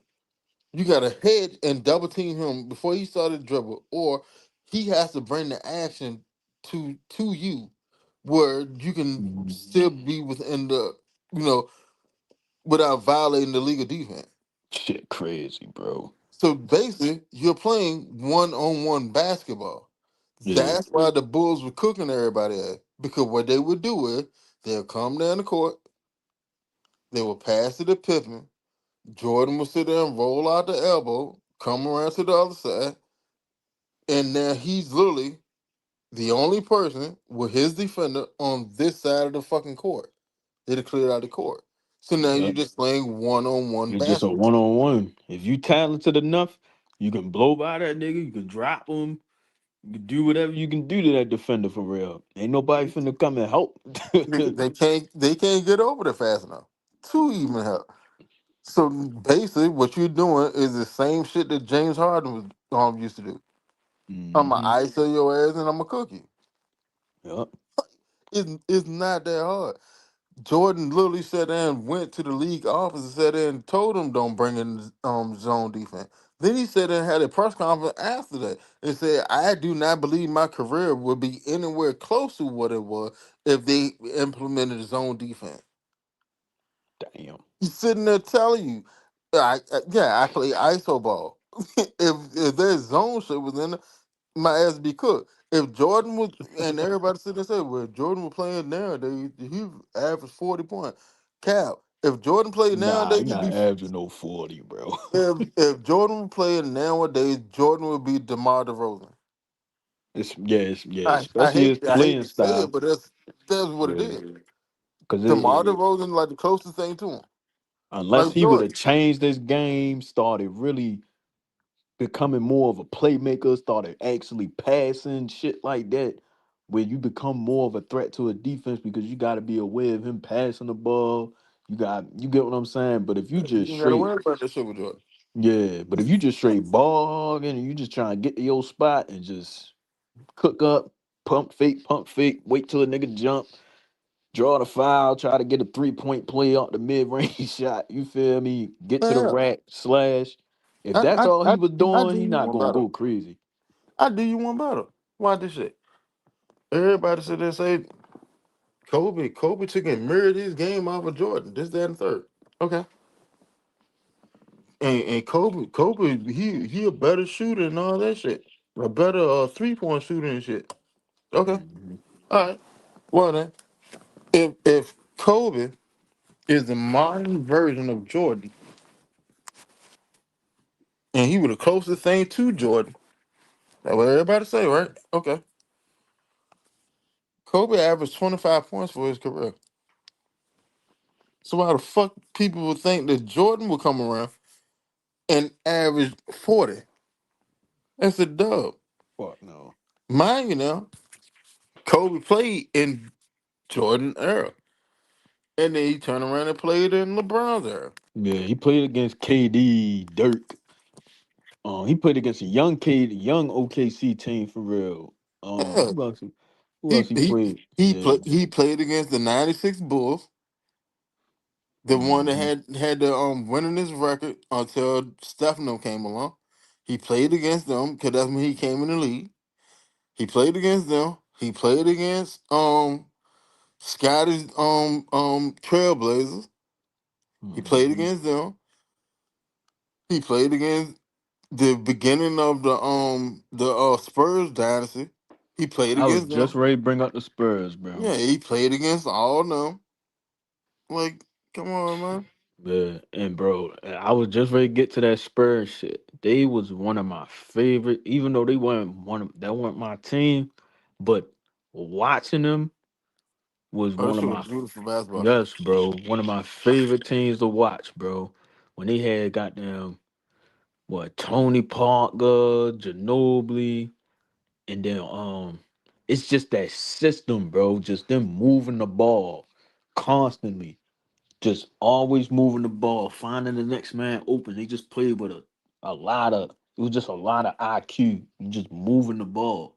You just can't have one nigga at the top of the key trying to create offense. Like it's just everybody. That means defenders. They just get a break. They just chilling. I'm just chilling, waiting for this nigga to pass. If he make a stupid ass pass, I'ma just you feel me? I'ma go ahead and grab it or deflect the ball. You get what I'm saying? It's kind of more easier to play defense. You feel me? Cause nigga ain't gonna have a perfect game every game, especially in a playoff series, bro. Like you can do all that dribble, dribble, dribble, step back, all that shit. You can do all that. That's cool, but nah. It's just like the Spurs. They move the ball around. Then the Warriors, when Steve Kerr came up in there, because Steph Curry could have easily been one of them kind of niggas, but Steph played within that system. He moved around, he running around the three, the baseline. You get what I'm saying? And if it's not there, Steph gonna pass the ball, move around. Like Steph was a team player too. Like then you had Draymond, even though as much as I sometimes I be looking at Draymond, I'm like, man, you ain't all that, but he played a key on that. He played a big role on that team, kept that offense together for real. Like Damn right. he set them niggas up for real. Like you feel me? So it just that's how basketball should be played. Like them Spurs team had Boris Diaw, that nigga was out there. He was doing his thing. Kawhi playing. You have to have that glue and guts player on the team. For a championship team, you always have to have it. I don't care what team you talk about in NBA history. There's always a glue and guts on player. But Draymond, in all actuality, is the de facto point guard for those championship Golden State team. Yeah, hell yeah. It just Yep. he was just a power forward playing that position. They just really they did the small ball offense the right way for real. Hmm. Like Steph the because they had Draymond, Steph was able to be another shooting guard on the court. So basically, you played with two shooting guard and a point forward. And Clay played defense. Yeah, and Clay played defense, which allowed them to have Steph on the defensive end. Mm-hmm. Cause you weren't throwing Steph on no Kyrie, no shit like that for real, unless Kyrie got that switch like he did in that 2016 comeback for real. You feel me? But niggas niggas don't be man. It's just you gotta play as a team in all sports. Whether if it's you feel me, if it's a team sport, if it's not like bowling, motherfucking golf, none of them boxing and none of them type sports, you need your whole team. Like that's why I say about the Falcons, like even though a lot of niggas they be like, yo, it's Zach Robinson. Zach Robinson ain't draw out no play, but it's like, yeah, it's Zach Robinson. But then you look at the motherfucking special teams, they giving up field position. Niggas missing kicks. Niggas is you get what I'm saying? It's just the whole team gotta be in sync. You get what I'm saying? So it's just like it can't just be one.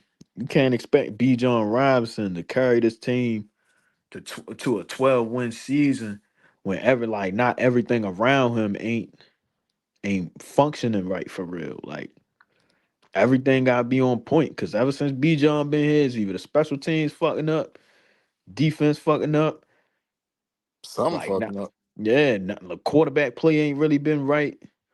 It's just shit ain't gotta be perfect, but you gotta at least set some kind of, set an identity. Like, man, all phases of football, like we gotta be on the same page. And you gotta value all those positions. Like you feel me? It's just so that's why I'm looking at what they doing this off season. I'm not mad at it. You get what I'm saying? It's not the most flashiest, it's not the most popular thing, but you're just trying to build an overall team. You get what I'm saying? And that's why I like what Jeff Aldridge did with our defense. Instead of you thinking you gotta rely on James I'm not talking about this year, but just relying on James Pierce and Jalen Walker to come in and get hella sacks last year. Hell no. We're gonna get Dorless up in there. We're gonna sprinkle Dorless around. We're gonna sprinkle LaKale London around. We're gonna sprinkle Zach Harrison around. Goddamn, who else? Who else? Leonard Floyd, whoever, you feel me? Throw some bodies out there. We're gonna rush as a unit. We not finna run a Miles Garrett system. So that's why I'm like, okay, Stefanski, bring him in here. See what he can, you feel me? See what he can do with this team for real. Just keep these boys afloat and just had that because he even killed coach for real. You ain't never gonna see him high, you ain't gonna never see him low. And that's why I ain't gonna lie. Maybe him and Penix could be a good fit. Mike Penix, you feel me? He a poised quarterback, even kill, not too high, not too low. Even though last year he looked a little rattled sometimes doing some games for real. But and I get it, that pocket was collapsing a lot. Even though a lot of niggas say, yo, he had a clean pocket, blah, blah, blah. But when you see niggas really getting pushed and shit like that sometimes, he couldn't really, I don't know. He just looked a lot of different. He looked like a different quarterback in 24 than what he did in 25. Because the way how he was sitting in that pocket, that Carolina game at the end of the season, he was just chilling, faking the ball, just letting that bitch rip, letting it rip, letting it rip. And then you go to 25. I mean, you started out 25, right? You had that Tampa game. You was letting the ball go. You feel me? You was decent. Minnesota game, that the run game really took over. Carolina game, it got nasty, bounced back, had the Commanders game. You start darting up. Then you had the Buffalo game. Then it kind of got a little iffy after that for real. But like, it is cool though. But we just gotta. I still believe in Mike. I feel like he can beat Tua out, bro. Like, you just gotta. He gotta get healthy first. You feel me? He been doing it, doing his rehab and all that shit. But I just hope it put a chip on his shoulder. Like, bro, you bringing in Tua. Like, I just hope that's what he thinking. Like, even though it's probably not what he thinking because he a team player, but me, I'm gonna be like, man, you bringing in Tua out of all niggas to compete with me, bro. I gotta beat this nigga, bro. I got to. He just gotta Yeah, prove. I gotta skin his ass up for y'all disrespecting me like that. Yeah, That cause would be my mindset anyway. yeah, cause yo, I watched a lot of his tape, bro. He can really throw the fucking football, bro. Like Who? he, huh? Yo, Yeah, Pennis the bro. tool. Penix. Yeah, like Pennis got a like. I put it to you like this: the last quarterback that I've actually seen that could throw it with the ease and control. Like Mm-hmm. once Pennis, get to his final form, Right. it reminds me a lot of Aaron Rodgers. I Mm-hmm. mean, a lot of Aaron Rodgers. Yeah. Cause you got like when he throw it, right? It's never like because sometimes a receiver might gotta come back to the ball. The ball might be a little bit too short. The receiver might gotta stop a little bit. It's like when he on, the ball is always in the right spot. Even that touchdown he threw to Drake in that Buffalo game, where it was the one with Drake, he extended the ball out and pulled it back. And then like I think the safety, because Kyle Pitts was right there on the I think Pitts was in the slot, something like that. And Pitts ran like a little post going in. And once the safety followed um the cornerback and Kyle Pitts, he straight threw that bitch right to Drake on the money. Like he targeted that shit right at his fucking hand. Like he put the ball right where he needed to. Like Drake was boxing him out. once he boxed him out for real and hit the little, once he hit that little slant, whatever route he was running, the ball got right there. Like he put it in the right place. So it's like he's capable. That's why I feel like a lot of people really believe in him because niggas can see the arm talent. Niggas really see that. Like you feel me? It's just he just gotta put it all together. All we need, I just want them to sprinkle some more under center play, more play action, and really make him have a complete game for real. Like so, it's like he talented. He really got an arm. Like I really don't think niggas can really throw the ball like how he throw the ball. It's just you ain't seen enough of Penix to we not Understand gonna what they crown him. saying? Yeah, it's like we not gonna crown him yet, but yo, you can see like yo, he can throw that bitch, bro. Like it's just you gotta give him some time, give him some get McGarry back and see what the fuck we can do. Like real shit. Boy, Penix, man, boy got an arm, bro. Boy really know how to throw that football, man. It's gonna be all right, man.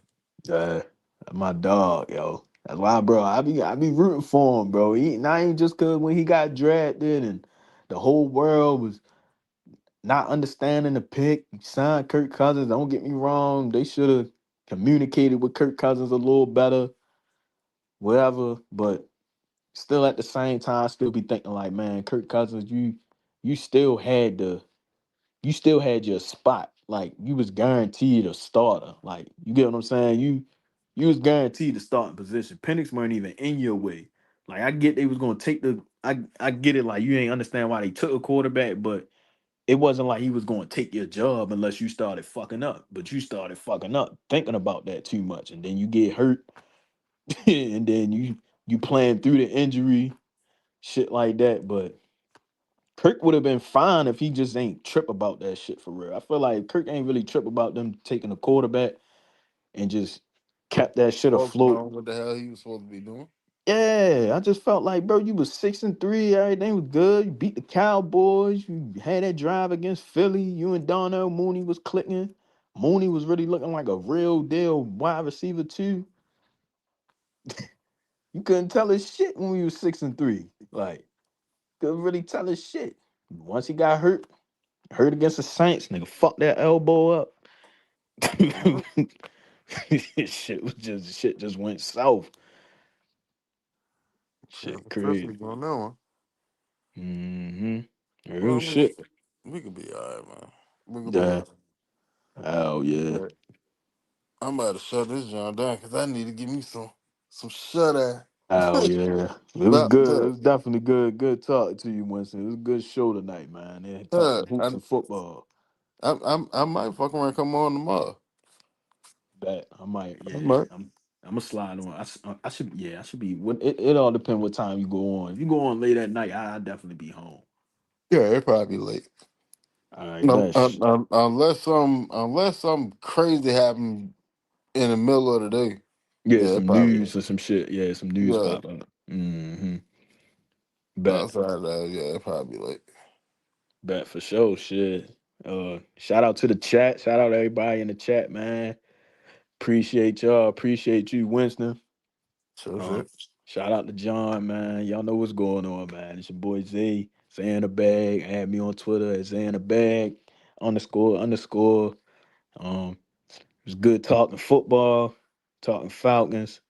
Um, Decent free agency so far. Hopefully, you know what I'm saying. Ian doing what he's supposed to be doing, adding the depth pieces and everything. And yeah, man. Y'all have a blessed night, man. I'm ready to wrap it up. Shit. Take my ass to sleep, man. All right, but My God. so shit. Uh, Shout out to everybody in the chat, everybody that came through. Shout out to Zay and Red. Uh, what Zay already told y'all where y'all can find him. Red, if you if y'all don't know, tune in to the Red and Rev show. Tomorrow morning, well, this morning at 10:30 a.m. on YouTube. They got a Facebook group too. Um, yeah, it's either 10:30 or 11. They may have moved it back to 11. Where they usually would start at. But I think it's 10:30. But yeah, tune into it. Appreciate the Ray Bud. Love as always. But yeah, the Red and Rap Show, 10:30 on YouTube. Catch us here. Catch us on Facebook. We got two Facebook groups. The eye test is the name for both. Catch us on X, at the eye test. Um, and then catch us right here. Start off with Falcon Talk. Ain't no telling where the conversation gonna go, but you can enjoy the ride along the way. And I appreciate y'all for kicking with us tonight. Uh, burn the late night weekend oil.